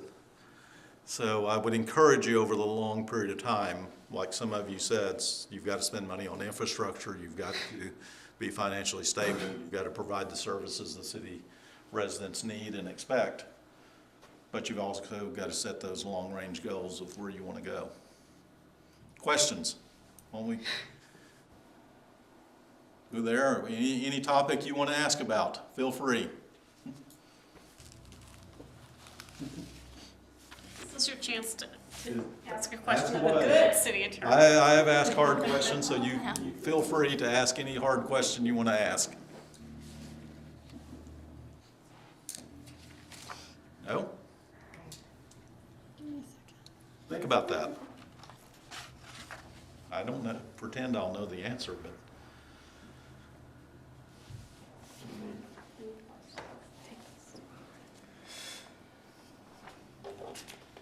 You know, it's interesting, what do we learn from and how, and Mayor, when you became mayor, what training did you get to be mayor? Well, I guess none really, other than the same training that everybody else goes through. Yeah. As a new hire, I mean, I did. Sit I here guess and I did don't break it. my own made-up training where I went around and Bob like gave me tours and talked to Rachel and leading up to it, I actually sat over here and the vice mayor was over there. I spent most of my time watching them and listening to them. I don't know how much they realized it, but I was like, I wanted to learn as much as I could because I was pretty new on the board, and then up to mayor was all pretty quick, but I was like, it was. I stopped because I could. It'd be nice to have a mayor school, wouldn't it, of how to be mayor? It would help. It would help. I mean, you've been doing it a while now, so I'm sure it's much easier than it used to be. Let me mention, I don't know, Tammy, have they started on a council handbook? No. Okay. There are handbooks, and I'm gonna. They looked at it. You've looked at it? Or at the OMAG form handbook. I would encourage you to include on an agenda in the near future to create a council handbook. City employees probably have a city employee handbook. They get hired, they get a job description, and they get a handbook that tells them what the policies and rules are. When we started this training 10 or 15 years ago, there were 2 cities that we knew of in Oklahoma that had a handbook, and those were the 2 where I'd helped create them. Now OMAG has made it a part of their program. They're online, they're free. The Word version, what you're going to see is a very condensed version. This is the 2019-2020 Council Handbook for Sand Springs. And we created it, and we've had one since 2003. I started there in 2002. We did our first one in 2003. And we did it for a real simple reason. It's unfair for him to get elected or appointed and come into office and have no idea what he's supposed to do other than somebody says, you sit there. And we'll even give you a name tag so you don't sit in the wrong place. And that's the extent of the training he has. We wanted to have in one document everything a council member would need to know to be able to do their job. So there's a section for them, has an introduction from the city manager, has an outline. And again, this is much more extensive than what's required. I'm going to leave Tammy this copy because I recycle and give away old copies. You probably have never seen it. It has a section, it's just an introduction from the city manager, a little bit of history of the city, in case there's someone who's new who's moved there, doesn't know that history. There's a section on the city charter, explains what the charter is and why we have one, and a full copy of the charter. You shouldn't have to go struggle to find it. You're newly elected, and as a board of directors, you should have access to it. There's a section on the organization of the city. What are the different boards? For someone new, when we mention Board of Adjustment or BOA and Planning Commission and all these different boards, someone's got to be asking, where did that come from? What does that mean? How do we have that? Why do we have it? So there's an explanation of all of the boards, the committees, and where they come from. There's a section on city council duties, a summary of your role. It's very clear that the personnel issue is none of your business. I don't know if you have collective bargaining here. Sand Springs, we do something very unique. One of the few cities who have done this. We have a resolution in which council has basically said, we opt out of being involved in the collective bargaining process. That's a personnel issue. It's their job. Don't bother us with it. To the point that we have not had a council agenda item dealing with collective bargaining in at least 5 or 6 years. City manager has the authority to sign collective bargaining agreements if it's within budget. And if it gets the impasse, the mayor is directed by that resolution. If it gets the impasse and the city loses at arbitration, the mayor has the authority to sign a resolution to let the voters decide it. Council opted out. And they can say to both of the unions there, that's none of our business, it's a personnel issue. So that's worked well, but that is in here for that history. And really the point of all of this is we're capturing in a book the legacy of council. How did we get to this point? Why did we make these decisions? Why do we do business this way? It has the code of ethics for council, and that's something the council imposes on the council. We've been in cities in which city councils have said, who are you from OMAG to tell us we need a code of ethics? We're not. We're suggesting you could do that, but you get to decide. We made a change in Sand Springs Code of Ethics last week because our Monday night, it was on the agenda to vote on. We had it on one of our workshops to discuss it. But they added something to it. Council is precluded from putting on an agenda national political issues for the sole purpose of stating a political position. Council agreed unanimously that shouldn't be a part of our city business. We should stay out of that. We don't want to be in a position in which a council member says, I want the city to take a stand on X issue, just to take a stand on X issue. So their city council voted and approved it. We're going to add that. Those things don't go on our agenda because we don't dictate those. We're going to deal with city business. Because there will come a time, someplace, it's already happening in Oklahoma City, in which the city council takes a stand on a national political issue, followed by recall, because half the people supported it and half didn't. Why get in that position? So that's an example of code of ethics that they review, and that exists for a real simple reason. It's not his job or her job to regulate your behavior. There's only 5 of you who can do that. There's a problem amongst council, and there are always problems with elected officials of some sort, whether on purpose or by accident or inadvertence. It's up to the group of you to solve it, not the city manager. That's what gets city managers fired. It's not up to the city attorney. That's what gets city attorneys fired, because we don't have the authority to fix that. You do. Somebody misbehaves, you've got to deal with it. So, and I think that's just a habit you have to get into. You know, I had a mayor in Sand Springs a few years ago come to me and say, I've got 2 issues I need to talk to you about. One of them was about a council member who had done something wrong. The other one was about something he'd heard about a city employee. And I said, well, one of them's none of your business. The other one's none of my business. So take care of yours. I'll pass it on to the city manager on the other one, and you'll never hear back from us about it. So anyway, that's why that's here, and it's a part of, I think if you think of the handbook as your way to create your legacy for what the organization's going to be, it does that. So there are a lot of different resolutions. For example, council prayer. We once had a challenge to city council prayer and had to deal with the National Atheist Group on that issue. There's a resolution that addresses the constitutional issue. So that's included so that if that comes up in the future, we know how we got there. There's a section on the municipal authority. Why is the trust different? Why are your rules and regulations different? There's an explanation of the trust and then a copy of the trust indenture. Because I think it's unfair to you to ask you to serve as a trustee and not give you a copy of the trust indenture. So that's why that's there. We have a section on finance and budgeting, conflicts of interest separately, so that you know very clearly what the rules are on conflict of interest, economic development, Open Meeting Act. I want you to have a copy of the Open Meeting Act. My very first job as a city attorney in Coweta, about 2 days after I was hired, the mayor called and said, I've got a meeting tomorrow. I probably should have told you about it. I don't remember the guy's name, but there's these initials after his name, OSBI. Do you think you need to be there? Yeah, probably. Why does he want to meet with you? And they'd been accused of an open meeting violation. And that was the last time they got accused of an open meeting violation, because we've got to go above and beyond.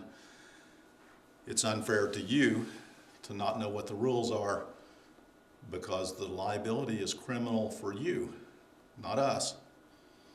So I'm always very protective that you need to know what those rules are. There's a summary of it. And then we just have a miscellaneous section that covers the mandatory education, for example. I've had city attorneys call me and say, I have a newly elected council member. He's been serving 1 year and 1 month. He didn't go to that mandatory training he was supposed to do in a year. What do we have to do? Well, they forfeit their seat. And I usually ask, did you tell them? Nope, not our problem. They should have figured that out. What a way to live, right? It's unfair. I would not let that happen. Some do, though, isn't it? It's I try unfair to really all. hard to not let that happen. I make sure it doesn't happen because it's in writing and I don't want to forget. Right. So anyway, you can have that. Use whatever you want of it. Any part of it you want in Word, I can email to you. Yes, I'll be sending you an email. I would encourage you to use it to set your legacy for what you want your tenure to be, because the handbook is the only way, I think, you can capture what this organization is going to be over a long period of time, and that should be our goal. So I'm encouraged that you've got a good group who can do great things. Your score is really good. And it's better than we said, because I missed the line. Thank Oh. you for correcting me. Oh. This is why I do it in Excel when I go home and send you guys an official report. You guys had if you were writing it down, a 6.8 on planning and goal setting, an 8.4 on administration, and a 7 on communication. So your total was a 69.95. So. It is good. And really, I apologize. not that we're competitive with anyone else or that our score matters, but looking at this, I can see there's 2 areas that I didn't score because I didn't know. If I had even put a 5, it would have changed our numbers, because having no numbers. So I don't know if anybody else didn't score, but I can say that it would have been higher if I actually scored. Wasn't thinking at the time. I don't have anything else unless you have questions or topics you want to cover. Anything you would like to cover? It's your chance. Speak your mind. No. What resources outside of here would help you? If you needed someone outside to get help from, what would that be? What type of help? Or what subject matter? Anything? Sitting here doing your job, you say, boy, I wish I had somebody who could help me with X. What's the biggest area, or is there one? You know, we have, and I say that I have a because, tendency to go get the help, so I don't Okay. know. okay, good. You know, we're all spoiled in the Tulsa area because our COG is so active. If we need planning, zoning, maps, all those type things, we just call INCOG. Yeah, I guess planning would be, I mean, that's something I've been doing over the years, and it's very cumbersome. Yeah. Um, That's One of the biggest things I think needs to happen, and I've offered it to every commissioner that has ever served, and there's 2 of them sitting up there right now that have done it, is to just ride around with me for a day, or a week, or a month, whatever, and let me show you so you can visualize when I'm speaking, what I'm speaking about. what a water plant looks like. Hard to understand it until you've seen it, isn't Why it? the lift station matters, just different things that's the hardest thing for me probably, is to verbalize what I see every day. They recently made the decision to hire a grant writer. I think is a fantastic decision. I had a meeting with them yesterday. I told the commission I was going to send an email out. I also told the library trust I was going to send an email out about this meeting, and I've been struggling with it because there was like 40 grants he talked about, but none of them were like imminent necessarily. But I'm thinking, do I send all this information to them? And then if they're focused, they're wanting this grant, and then we start squabbling about what grants, or do I don't know how to do that. I mean, that's the first time I've been in this position, but in the climate that we're coming out of, I didn't know what to do. I mean, my head was swimming, and I do this every day, and I think they're at a huge disadvantage because they generally do this one day a month. And I know everybody's got jobs and all that, but I think it makes it difficult. And there also has to be a level of trust. Correct. And if there's not, then something else needs to happen. Yeah, there's got to be a high level of trust, and we've got to work to get that both ways. And it really is an interesting question. I wish they would teach at city manager school. What is that level of involvement that we expect from the elected officials? Because we struggle with that. You're not alone in struggling with that. We asked that question in one of the bigger cities. I asked, how much time do they spend at City Hall? And it is, if I had to name, I won't name who it is, the most dysfunctional city in Oklahoma 2 or 3 years ago when we were there. I asked, how much time do they spend at City Hall? And I believe they had 9 council members, 20 hours each, every week. Be careful what you ask for. Well, that's true, but at the same time. But we struggle with that in Sand Springs. We meet once a month. They have lots of important things on the agenda, spend a lot of money. But you're right. You made exactly the right point, and I want to stress this. How do we get to a high level of trust? And let me tell you something we did in Sand Springs. They were going to build a new police and fire station. I don't know if you know Mike Carter. He used to be police chief. He's now city manager. Building a new police and fire station. It's a $10 million project. What should be the level of involvement from the elected officials in building that? They set the budget. Guess what else they did? They passed a resolution that said, city manager and police chief, go build it. We delegate to you the authority to spend $10 million. Tell us when you're finished. We want to be there for the ribbon cutting. They weren't involved in picking out the tile. They approved concepts. They served as a board of directors. They set a vision. They knew what it was going to look like. But all of the day-to-day, how to build it, they trusted them to spend $10 million. And to be fair, I should also point out that trust can't be just implicit. Correct. It can't be there's a happy medium there. And generally, that's been the case, but there's not always there. Not always there, but everything. How did we hedge against that? And I don't want to interrupt you, but No. Here's how we hedged against that there.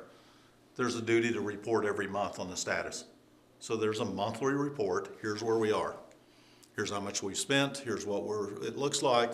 We're going to have a walkthrough. You can come and see it. but they didn't vote on change orders. And one of the reasons they did it that way is we want it to get built. Well, there's a lot of things, in my opinion, that go on meeting agendas that are foolish because you can't really vote no on some of them. Yeah, I mean, yeah. Do you use a consent agenda? yeah, but it's, Meetings should- probably a reason He for has it. a monthly report too. Yeah. Ahead of 6 or 8 meetings. pages long, and I So- try to get as much information, it's not fluff, I try to get as much information as I can. But That's Yeah. helpful. Most common question I get about meetings is how long should they last? And I think your once a month meeting should last about an hour.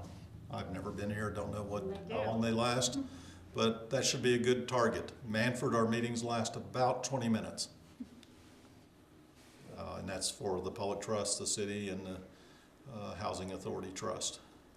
So, And in Should that be a goal. instance, or is there stuff going on before the meeting or throughout between meetings? Is there communication going on between the management and the, yeah, I think that's a key.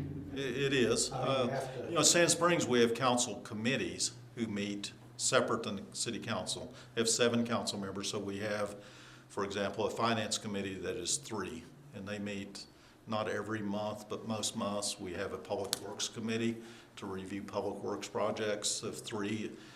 Since it's not a quorum, it's not a public meeting. They meet at the public works facility, they review in detail. It's where you can ask that hard question, why are you recommending we don't use this contractor who stiffed us the last time we used them? That's what's hard, isn't it? You may want to say something about someone who's the low bidder that, it's hard to say it in a public meeting. You don't want to get sued for slandering somebody. I can help you do it though. Right. Yeah. We've all seen that where we're just in an awkward situation. I mean, I've seen it where council wants to vote on something that they can't, you can't do that. We used to put tort claims. I don't know if you still do. You don't have to. But I had a council who voted to pay a tort claim, statute of limitations had run. It was a local person they were all friends with, funeral home, had a sewer backup. They set a precedent. Yeah, 10 grand. Statute of limitations had run. Absolute defense. Potential personal liability for each one of them. Hard to answer that in a public setting though. And so you've got to have the communication in advance. And some of that falls on the group of you. You get your agenda packet. If you have tough, hard questions, there needs to be a phone call before the meeting to him and say, what is this? Why are you recommending this? Shouldn't be grandstanding. Shouldn't be, boy, I'm going to show up and play gotcha. Everybody hates that. You would hate it in your job, right?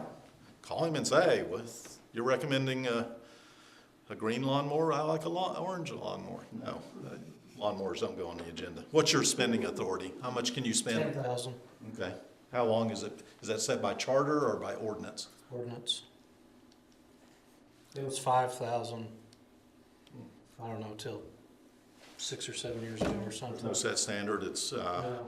whatever you think's appropriate. It's based on the level of trust. Well, there's times if something's under 10,000 that I can spend, I may bring it to the commission if there's something hinky about it or something I really want their input on, or Yeah. I don't know, I mean, I'll give an example.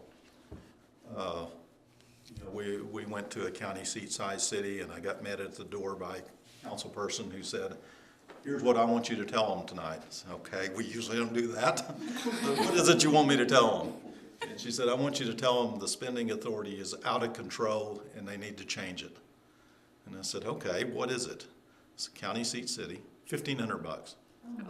And I said, well, good, I'll keep that in mind. And I proceeded to tell them, ask the question, do you know what spending authority is in Manford, a city of 3,000?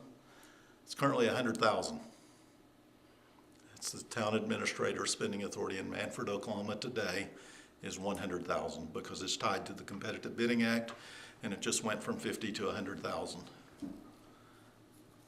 Keeps them out of day-to-day administrative things, keeps them out of answering, do we need to buy a pump at the water plant? How does it get there? Their manager's been there 2 or 3 years. He replaced Mike Nunley, who had been there a while and died of cancer. But there's a high level of trust. And most managers, I'm sure you would say the same thing that Mike Carter says. His is 25,000 in Sand Springs. It's up to you, whatever. I don't know what's appropriate here. But his answer is real simple. I get one strike at abusing it, and no more. It's just the way it works. You know that. Everybody knows that. And on this side of the table, don't they? Oh, yeah. There's one strike. But whatever that is, 10's lower than someplace. Manford, it's 100. That works. Sand Springs, it's 25. That works. Whatever's appropriate. I think it's answered in the size city by how much time are you spending on routine administrative things of buying things that are routine. And I'll give you an example. We're going to do something different in Sand Springs. When they do the budget, they put in capital purchases, police cars, trash truck, multiple things. We're going to do a resolution that's this year that gets passed. I think we've talked with council at a finance committee. This will be a resolution right after the budget is approved. City manager is given the authority to buy each of the capital purchases outlined in the budget without additional approval. Why do you need to vote again? That's kind of an example of, yeah. Yeah, why not do it by resolution? Here's the budget. If you're okay with the budget, and they're fairly detailed in how they budget, some cities aren't, but if you've got 4 police cars listed in the budget, and you've appropriated the money, why doesn't he have to come back 3 months later to say, I'm now ready to buy these? It's administrative, isn't it? You've set the direction, you've outlined the budget. That would make your job easier, wouldn't it? And just because you budget it doesn't mean the 100 grand's there to buy 4 police cars that day. You may have to buy one every 3 months, whatever. But that's day-to-day operations. That's not setting policy. I don't know if any city's done that yet. We're going to do that for the first time in Sand Springs to delegate that authority. I think council will be unanimous in approving it because they will have just reviewed all of those capital purchases and said, we approve a budget that has them in it already. Why would we vote no on giving you the authority to go buy them? We just told you we're going to budget to buy them. It's part of making your job easier, your job more important. So I think that's a good topic to explore. I do want to say that I firmly believe that every person in here wants what's best for Perkins. Yeah. I absolutely believe that, even though there's been disagreements on, what road to take to get there. I believe that everybody has that common goal. I don't disbelieve that at all. Good. The rest of it should be easy once we get to that point, shouldn't it? Because I have worked with, I had a councilman who I will for my entire life say is the most dishonest person I've ever met in my life. He served for 2 years. Everything he did was corrupt. And that's a horrible situation to be in, isn't it? You don't have any of that. No. There are sometimes the wrong person gets elected who has a very bad motive. I mean, and this was not in Manford. This was a guy in Coweta. He ran unopposed. 2 years of a miserable existence.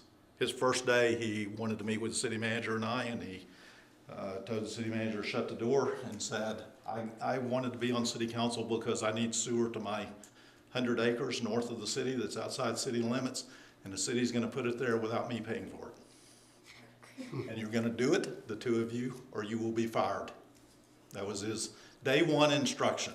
And the city manager said, shut the door on your way out and take your best shot. And it was 2 years of that. So sometimes we have bad actors. Sometimes we have bad managers. I've worked with some of those. But if everybody has good intentions and good goals, it gets down to how do we put all that together, get to a high level of trust, get to the point we can work well together. And I think it starts, I really do, what's a clear goal that we all want to accomplish that's realistic, that we can get there? We were in a small town that doesn't even have a Sonic, and the mayor said, we don't need a Sonic, I want a Dillard's. There are only 4 of those in the state. That's not going to happen here. It's got to be realistic. And some of them are going to be long range. But you guys are the think tank. Your most important job. You're the board of directors. You're going to map out that future because no one else can or will or has the authority to. And I think if you think about your job that way, it'll get you out of those day-to-day routine things that a lot of times cause conflict, and we avoid those. And we're not always going to agree on the long-range goals. We're not always going to accomplish them. But if you don't aim for them, you won't hit them, will you? So, good. I appreciate the input. I think that's helpful. I think that's the type of discussion I would encourage you to have a quarterly workshop in which you pick topics that help you get better at what you do, whether it's how do we build trust amongst ourselves? How do we work better as a team? What goals do we want? What's our worst problem we haven't solved? Those type things, I think, make us better at it.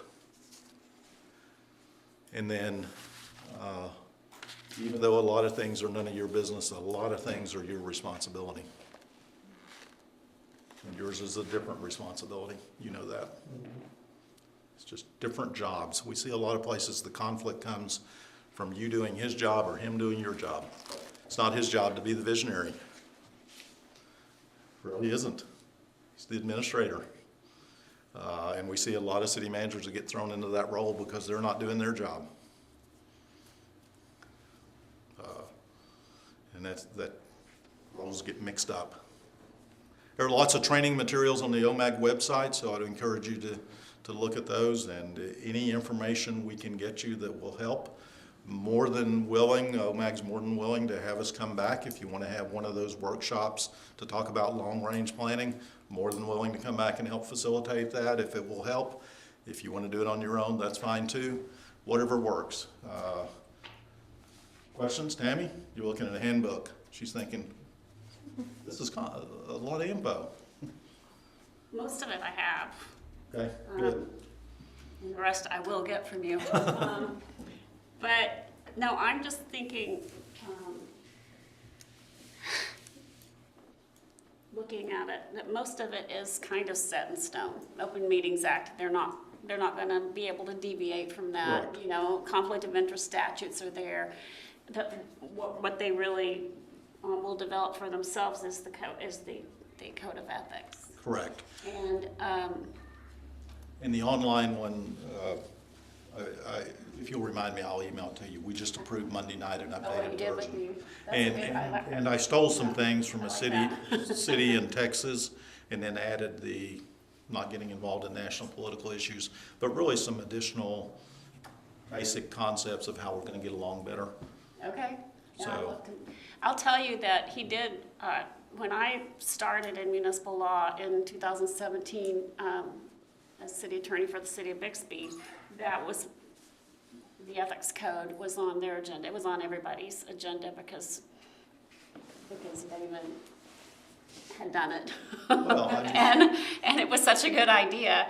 And everybody was basically taking what he had started with and kind of making it their own. I'm very good at stealing ideas from others, so And he's not a knowledge hoarder, you know, he shares it real well. So, so my question is, do you want him to come back and help you with the code of ethics? Do you want me to do that? It's a part of the handbook as a part of the OMAG program is to have a handbook that incorporates some of those things. It's true, yeah. In order to get your $2,600 a year, you do have to pass a code of ethics. So that is the next, right? That is the next. A handbook of some sort. You can leave out a code of ethics if you don't want one. Oh, You get to decide that. Okay. But A handbook. now the sample has a code of ethics in it. I think it's a good idea, but we have been cities in which Bill from OMAG went to a city in which they voted not to participate in the OMAG program. The size of the city was such that they would have gotten a check for 10 grand, and their comment was, "Who are you to tell us we need a code of ethics? It's none of your business. Thanks for coming, but don't come back." Okay, we won't. I've actually experienced that too. Yeah, I mean, it really is your choice. I don't want, it's very easy for me to say, boy, I wish you would do this. I don't know what you need to do. You need to answer that. I can give you examples and guidelines and show you what others have done. think it will work. I really am convinced those cities that self-regulate the council work better than those who don't, because there's going to come a time one of you is going to do something you shouldn't. I'll give you an example. I got a call from someone who said, had a councilman who just played a round of golf at the city golf course, and he told the golf course manager, I don't have to pay, I'm a council member. Whose problem is that? It's the mayor's. It's not city managers. It just isn't. And in that city, I said, have the city manager call your mayor and tell the mayor, here's what happened. Mayor, deal with it. You always lose if it's his, or if it's not a legal issue for the city attorney. It's a council issue. It's the councilman who just, whatever reason, it went to his head, good councilman otherwise, did something stupid. Those things are gonna happen. What else? Anything? We kept you way too long, longer than I intended to. I don't have anything else unless you do. OMAG will help you any way they can. I want you to be successful and want you to, at the end of your tenure, say, I really enjoyed that time that I spent on as an elected official. Because here's a simple truth in cities that are successful and cities that are not. It really is. Good councils attract good people, and it perpetuates itself. Why has Jinx been successful for 35 years? Because they've attracted good people, because it's considered a good place to serve. Because they have a lot of money. They have a lot of money because they were not, in the early 80s, they did not have a lot of money, but they have $45 million in the bank. But people that have a lot of money aren't going to live in towns that are going to misappropriate it or that aren't spending it wisely.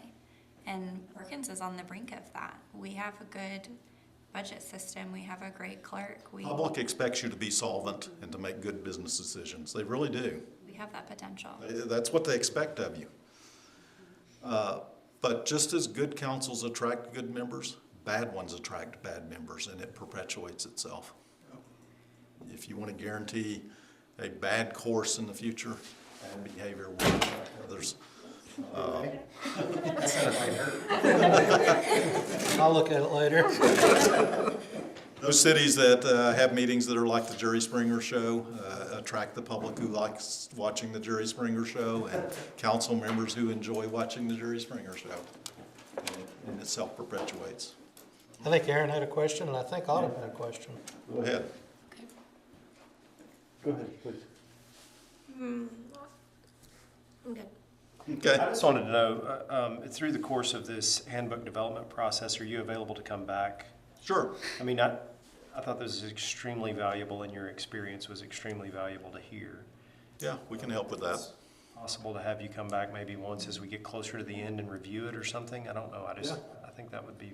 And I'll get you the latest one. Just remind me by email. And no, I'm glad to help with that. Whatever helps get you to a finished point. Again, the group of you are going to dictate content. If you have better ideas, that's great. Better ways of doing it, that's great.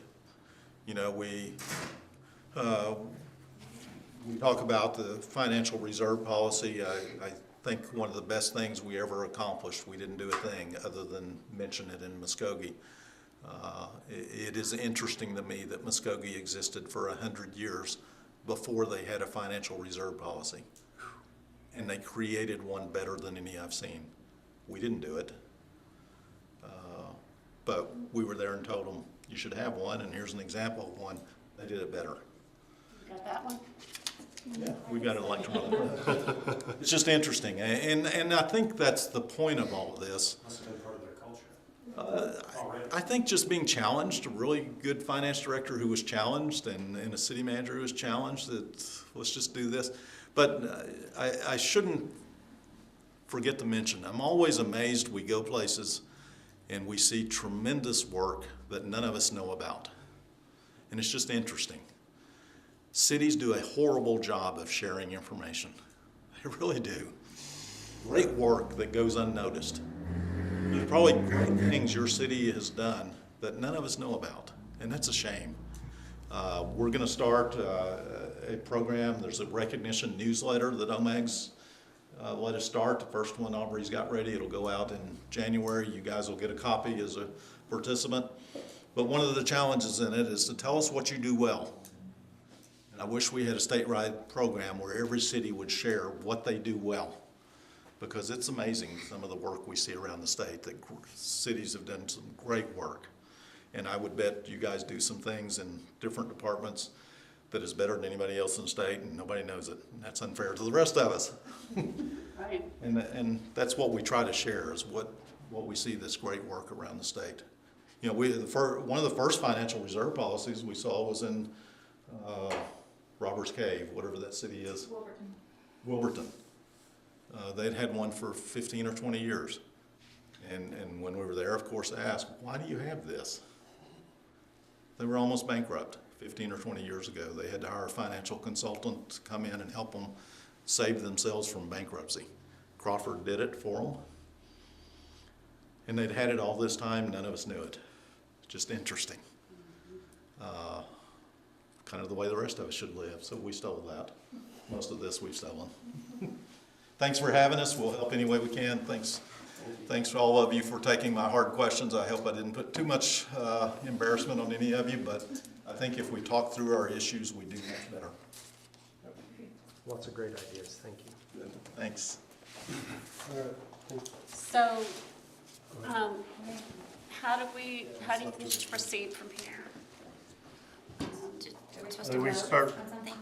Start putting I wanna get a the handbook. manual together, the handbook together. And a code of ethics.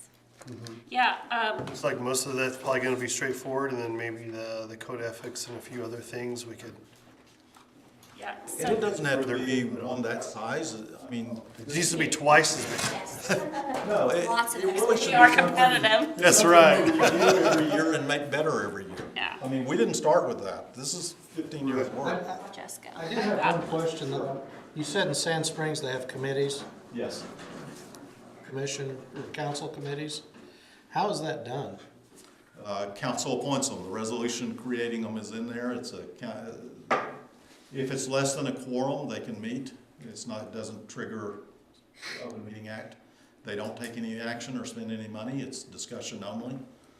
So it could be like two. Two. You could have groups of two. You could have a finance committee, whatever committee. We've had different committees over time. I think something like that would be, I think that would be a really good idea. It's an informal way to communicate about ideas and things. I think that's a. Yeah, I think a copy of the resolution creating the committees, then there's an appointments committee that deals with appointments to boards and commissions. There's Public Works, Finance, and the fourth one. Should know it. communication's the biggest thing. I mean, it That helps with it. seems to all go around, yeah. It That's, helps because, and they generally meet at lunch. I don't know everyone's work schedule, but there it works well.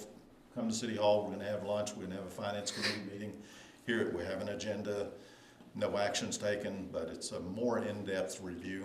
Try to have the rule, every councilman's on at least one committee, no one gets left out. Mayor appoints, subject to council approval. I feel like I need to say this. I keep talking about communication, and I don't mean that one-sided, because we have new commissioners, and you don't know what you don't know. Right.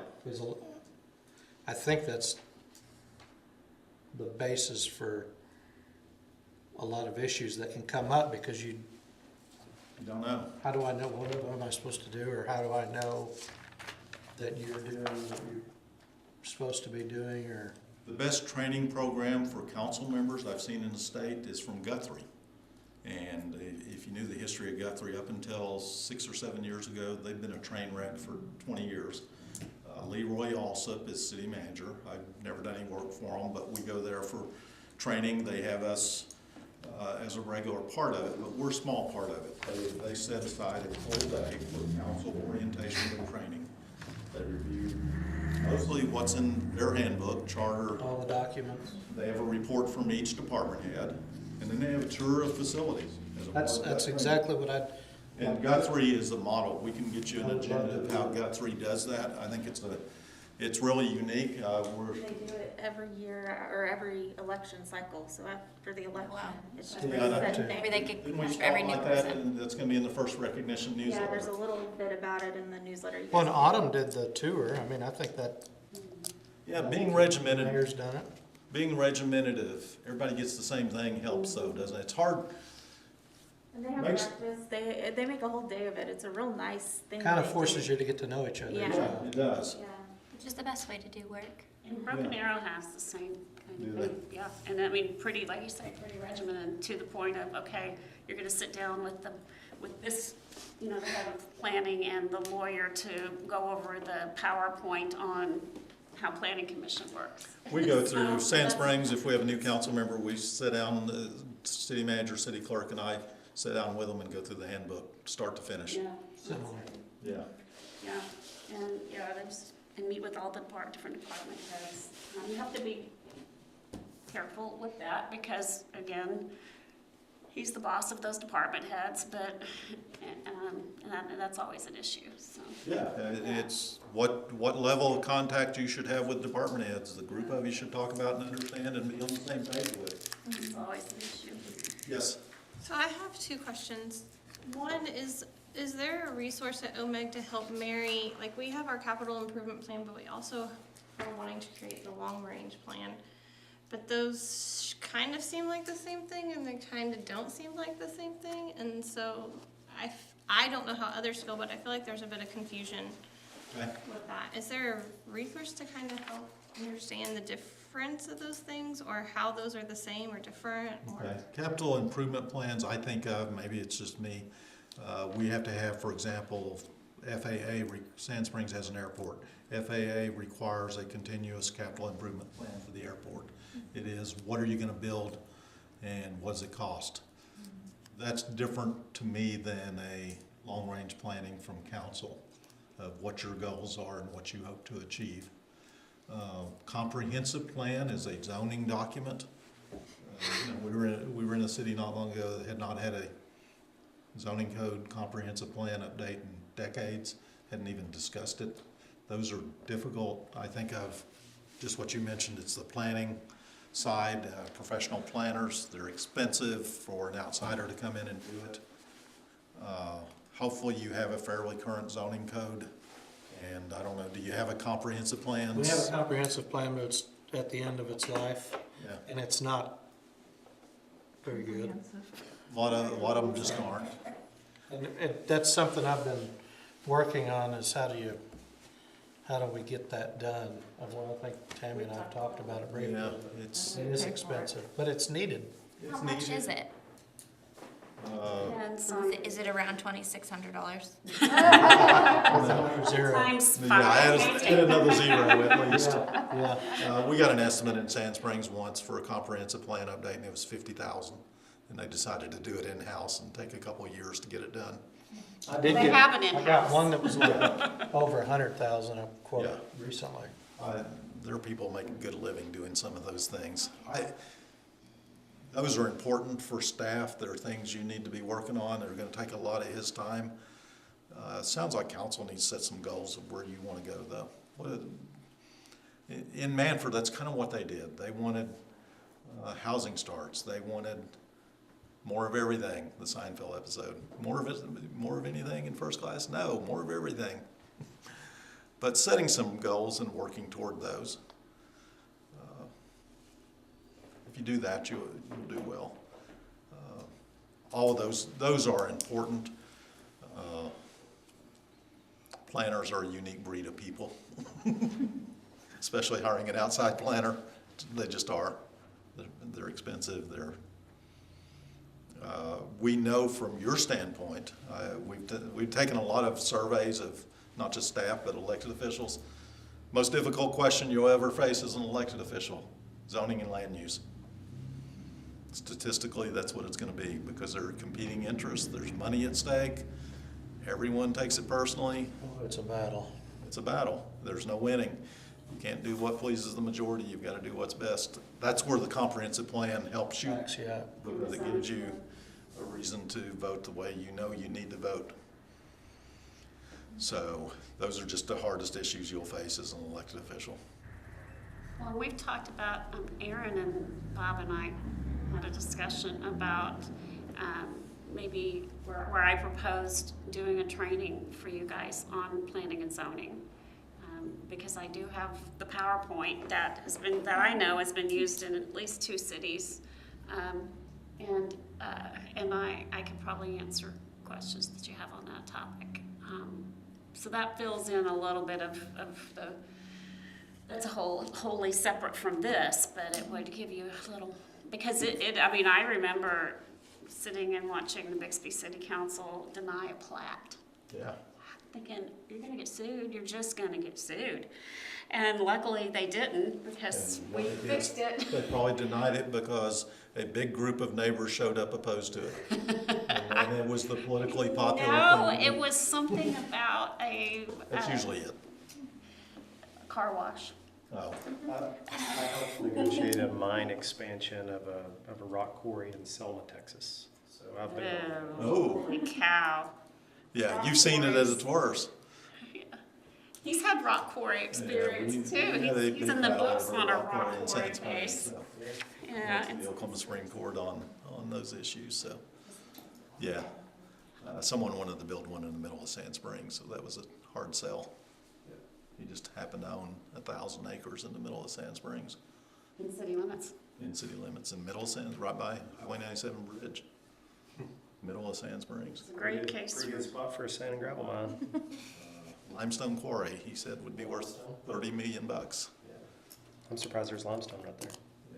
So So Autumn, did you have another question? Yeah. I'm good though. Go ahead.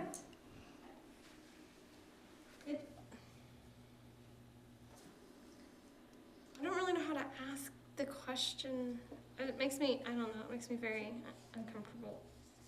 I'm a trust member on the library trust in town, as well as a commissioner. And sometimes that can put me in a really odd predicament. But when I was asked to be on that, it was presented in such that they created a spot on that trust with the intention of having a commissioner there. Okay. I honestly don't know sometimes if that is a good thing or a bad thing. I mean, I know personally sometimes it's not a very fun position for me because I have very strong opinions, but that's my own personal thing, and I know that. But as far as I don't think it creates a legal conflict that keeps you from doing it. In Sand Springs, we have by ordinance a council member who serves on the planning commission. Really? And that's a little bit unusual, Yeah. but they've done that for decades. Your challenge is when you come here to vote on things, your hat's got to say City of Perkins, not library trustee. And you've got to be able to separate those. But I don't think it's not unusual for board members of the elected officials to serve on some other board. A lot of times they're on the chamber board, for example. One of you may be. Doesn't mean you give the chamber everything they want from the city. You gotta act in your role with the city. If it's uncomfortable, you don't have to do that.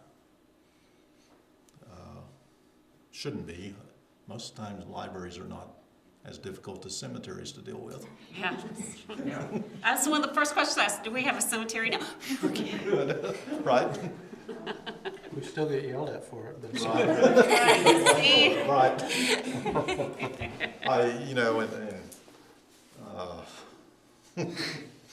I usually say, and I should have when we were on the employee part, the survey from employees. What's the worst part about your job? I think I may have asked some of you that. Survey answer is always real simple. I get criticized every single day in what I do from the public. And that's something a lot of times the elected officials don't know and don't appreciate. I'm a public ed teacher. Story of my life. But I would bet your utility clerk who takes utility I was gonna say payments utility gets clerks. called names almost every day, gets hung up on almost every day, gets accused of being corrupt almost every day, and it is continuous. And it gets back to, how do we make this a good place to work in that anti-public employee environment that exists? And that's a real challenge. It just is. It's hard to keep people interested in showing up for those jobs. But I think it's important for you to know that. That's the environment they're in. Probably why it's hard for you to have some of those things, isn't it? You're getting it every day from the public. Can't get it from the group of you. Got to be on the same We team. don't have enough people. I have 4 jobs. Yeah. Yeah. So that's, and when Tammy's talking about expectations, I got straight A's. I expect straight A's, and it's hard to do it when you've got 4 Yeah. jobs. Yeah, and when no one around She you does appreciates it, and have when the high public expectations criticizes you, and herself. we don't need that. We don't need to live that way, do we? It's, I always say it's hard enough without other people Yeah, telling you you're not doing a good job. yeah. Anyway, you guys can solve that. I really think you can. I didn't get straight A's. I still want to do a good job. Not gonna lie. I don't want to talk about my I had life. fun though. Thanks for having us. We'll help any way we can. Thank you for coming. Thank you, yes. Thanks for coming in. So I will put together a book, and I will, I'll put to, a lot of it is, like I say, y'all don't get to change, because it is what it is.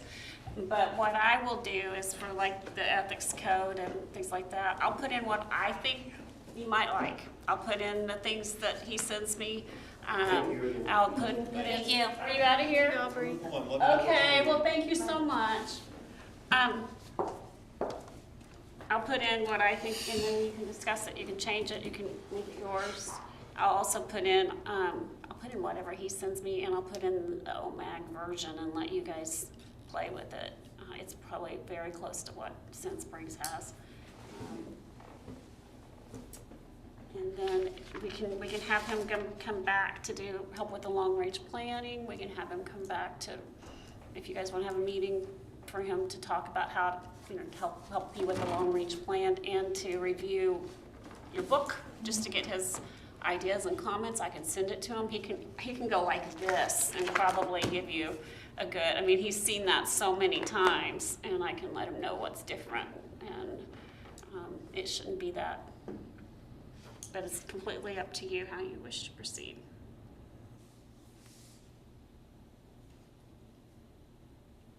I like that idea. Yeah. Yeah, I like bringing him back for a long-range plan.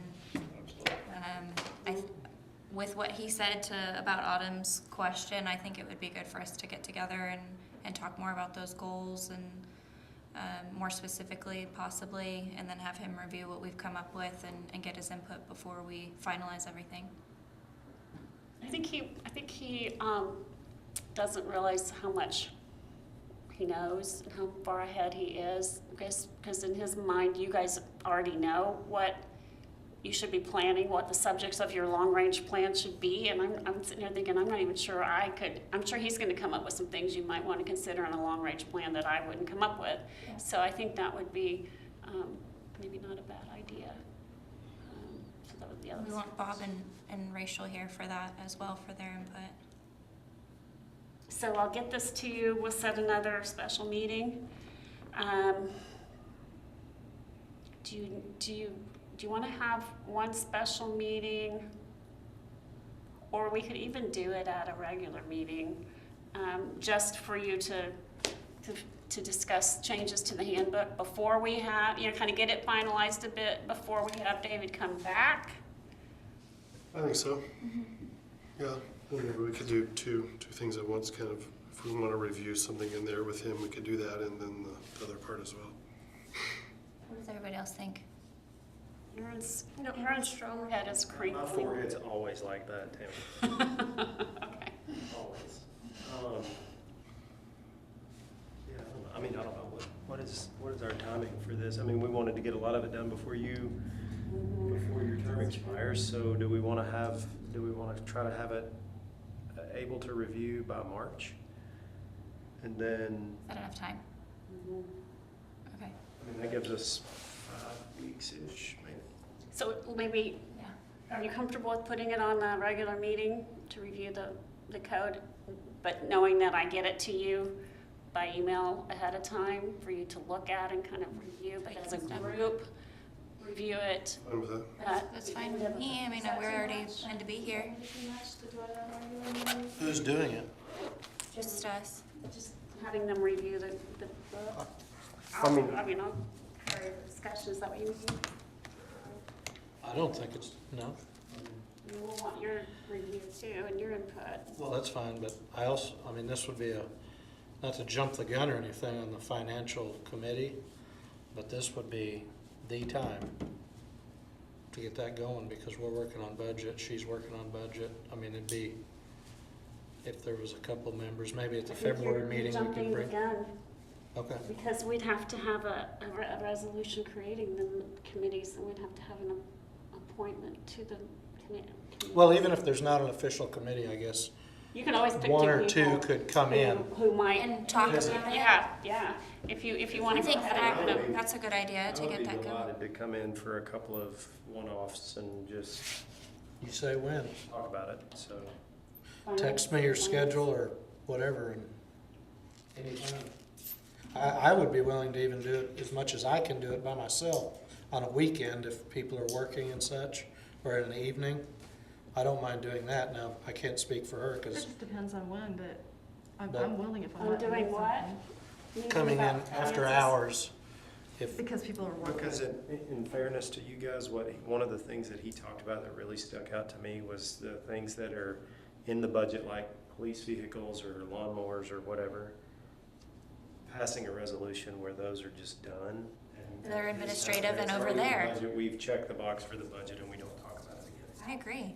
Because that's, I don't know, it just opens the door for and I also think if challenges. if you come in, any of you, two of you at a time or whatever, we can also look, there might be something else or a different format you want to see in the financials, or something you don't understand or would understand better if it was this and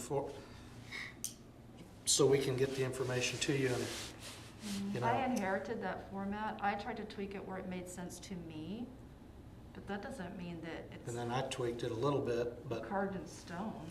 Yeah.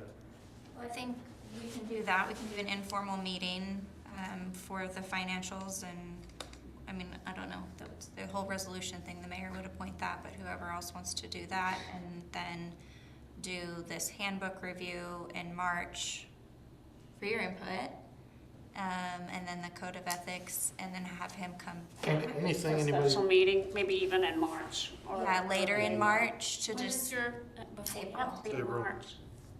All right, April 9th or something. we'll isn't get it? it done. Okay, and then have him come back to finalize that, and then talk about long-term. yeah, it'd be good for you to be here for long-term planning. Of course, you could always just come to a meeting, you don't have to be still on the. I can watch it That's online. one thing to do. I can watch them online. Yell at the computer. He takes a break. Well, but then we should probably have another long-term meeting when we have our new mayor too, so after April. Would you like, yeah? Well, I would suggest to you that every one of you let together, I mean, two of you together is best, because then they only have to do it 3 times. But if you can sit down with them and go over the budget, do. Prior to the meeting. Because I've had councils that barely make their time because they don't really look at it. And then the meeting, when they're supposed to be passing it, they go, oh, but I don't know the answer to this question. And then that question presents these issues. And if you can sit down with them and go over that individually, it makes you have to look at it, you know, and not that y'all don't, but some people don't. And so I think that's a great idea. Then it's not the middle of the night and we're having to ask them to explain Right, it and to you're us. not having a special meeting past the budget because at that last meeting, something came up. Okay. And questions do make us better. Mhm. They do. Okay, well, we'll do that. The other, one thing I'm looking at, I'm not, Yes, I'm just ma'am. lost. So are we doing this in March or in February? Because I'm making sure I get it on the agenda. it's not gonna be able to be on the February agenda unless, because. The approval let will me be just, in March, right? But are you gonna review it in we're February? gonna or- review it and, Special meeting maybe. When is our March meeting? What's the date for that? Just a second. 8th. It's the 8th, that's right. It's early both months. So if we did like, reviewed it on the regular March 8th meeting and then had a special meeting with David in March, does that work? The reason I say that is because one of these sections that I think is a great idea that I haven't seen in a book before is the one about the different trusts. And we have a lot of authorities, more so than some major cities. And so I may need some help from you guys. So I can't do all of this by myself. So we need a budget in some time for you guys too. So I think probably getting it on the February agenda is too soon. Well, yeah. I can get you all, yeah, Yeah, I mean, I've got the indentures. indentures. That was Try one to of the first things I pulled, but yeah. Or y'all got me. I mean, Mayor will be here for the April meeting, I would think. Mm-hmm. I Okay. mean, that's when the changeover happens. That's when the changeover happens, and so optically, it might be kind of cool to approve the commission handbook as kind of, In April. you know, his legacy, one of his legacy items in April. I don't know, just thinking about it. So you will be still mayor through the April meeting? So no, it changes over in that meeting. In that meeting, the So swear. the oath will be administered, That's typically what I the oath thought. is administered right after the roll call. Okay. But But you'll be here. You'd always move it down one agenda item, I guess.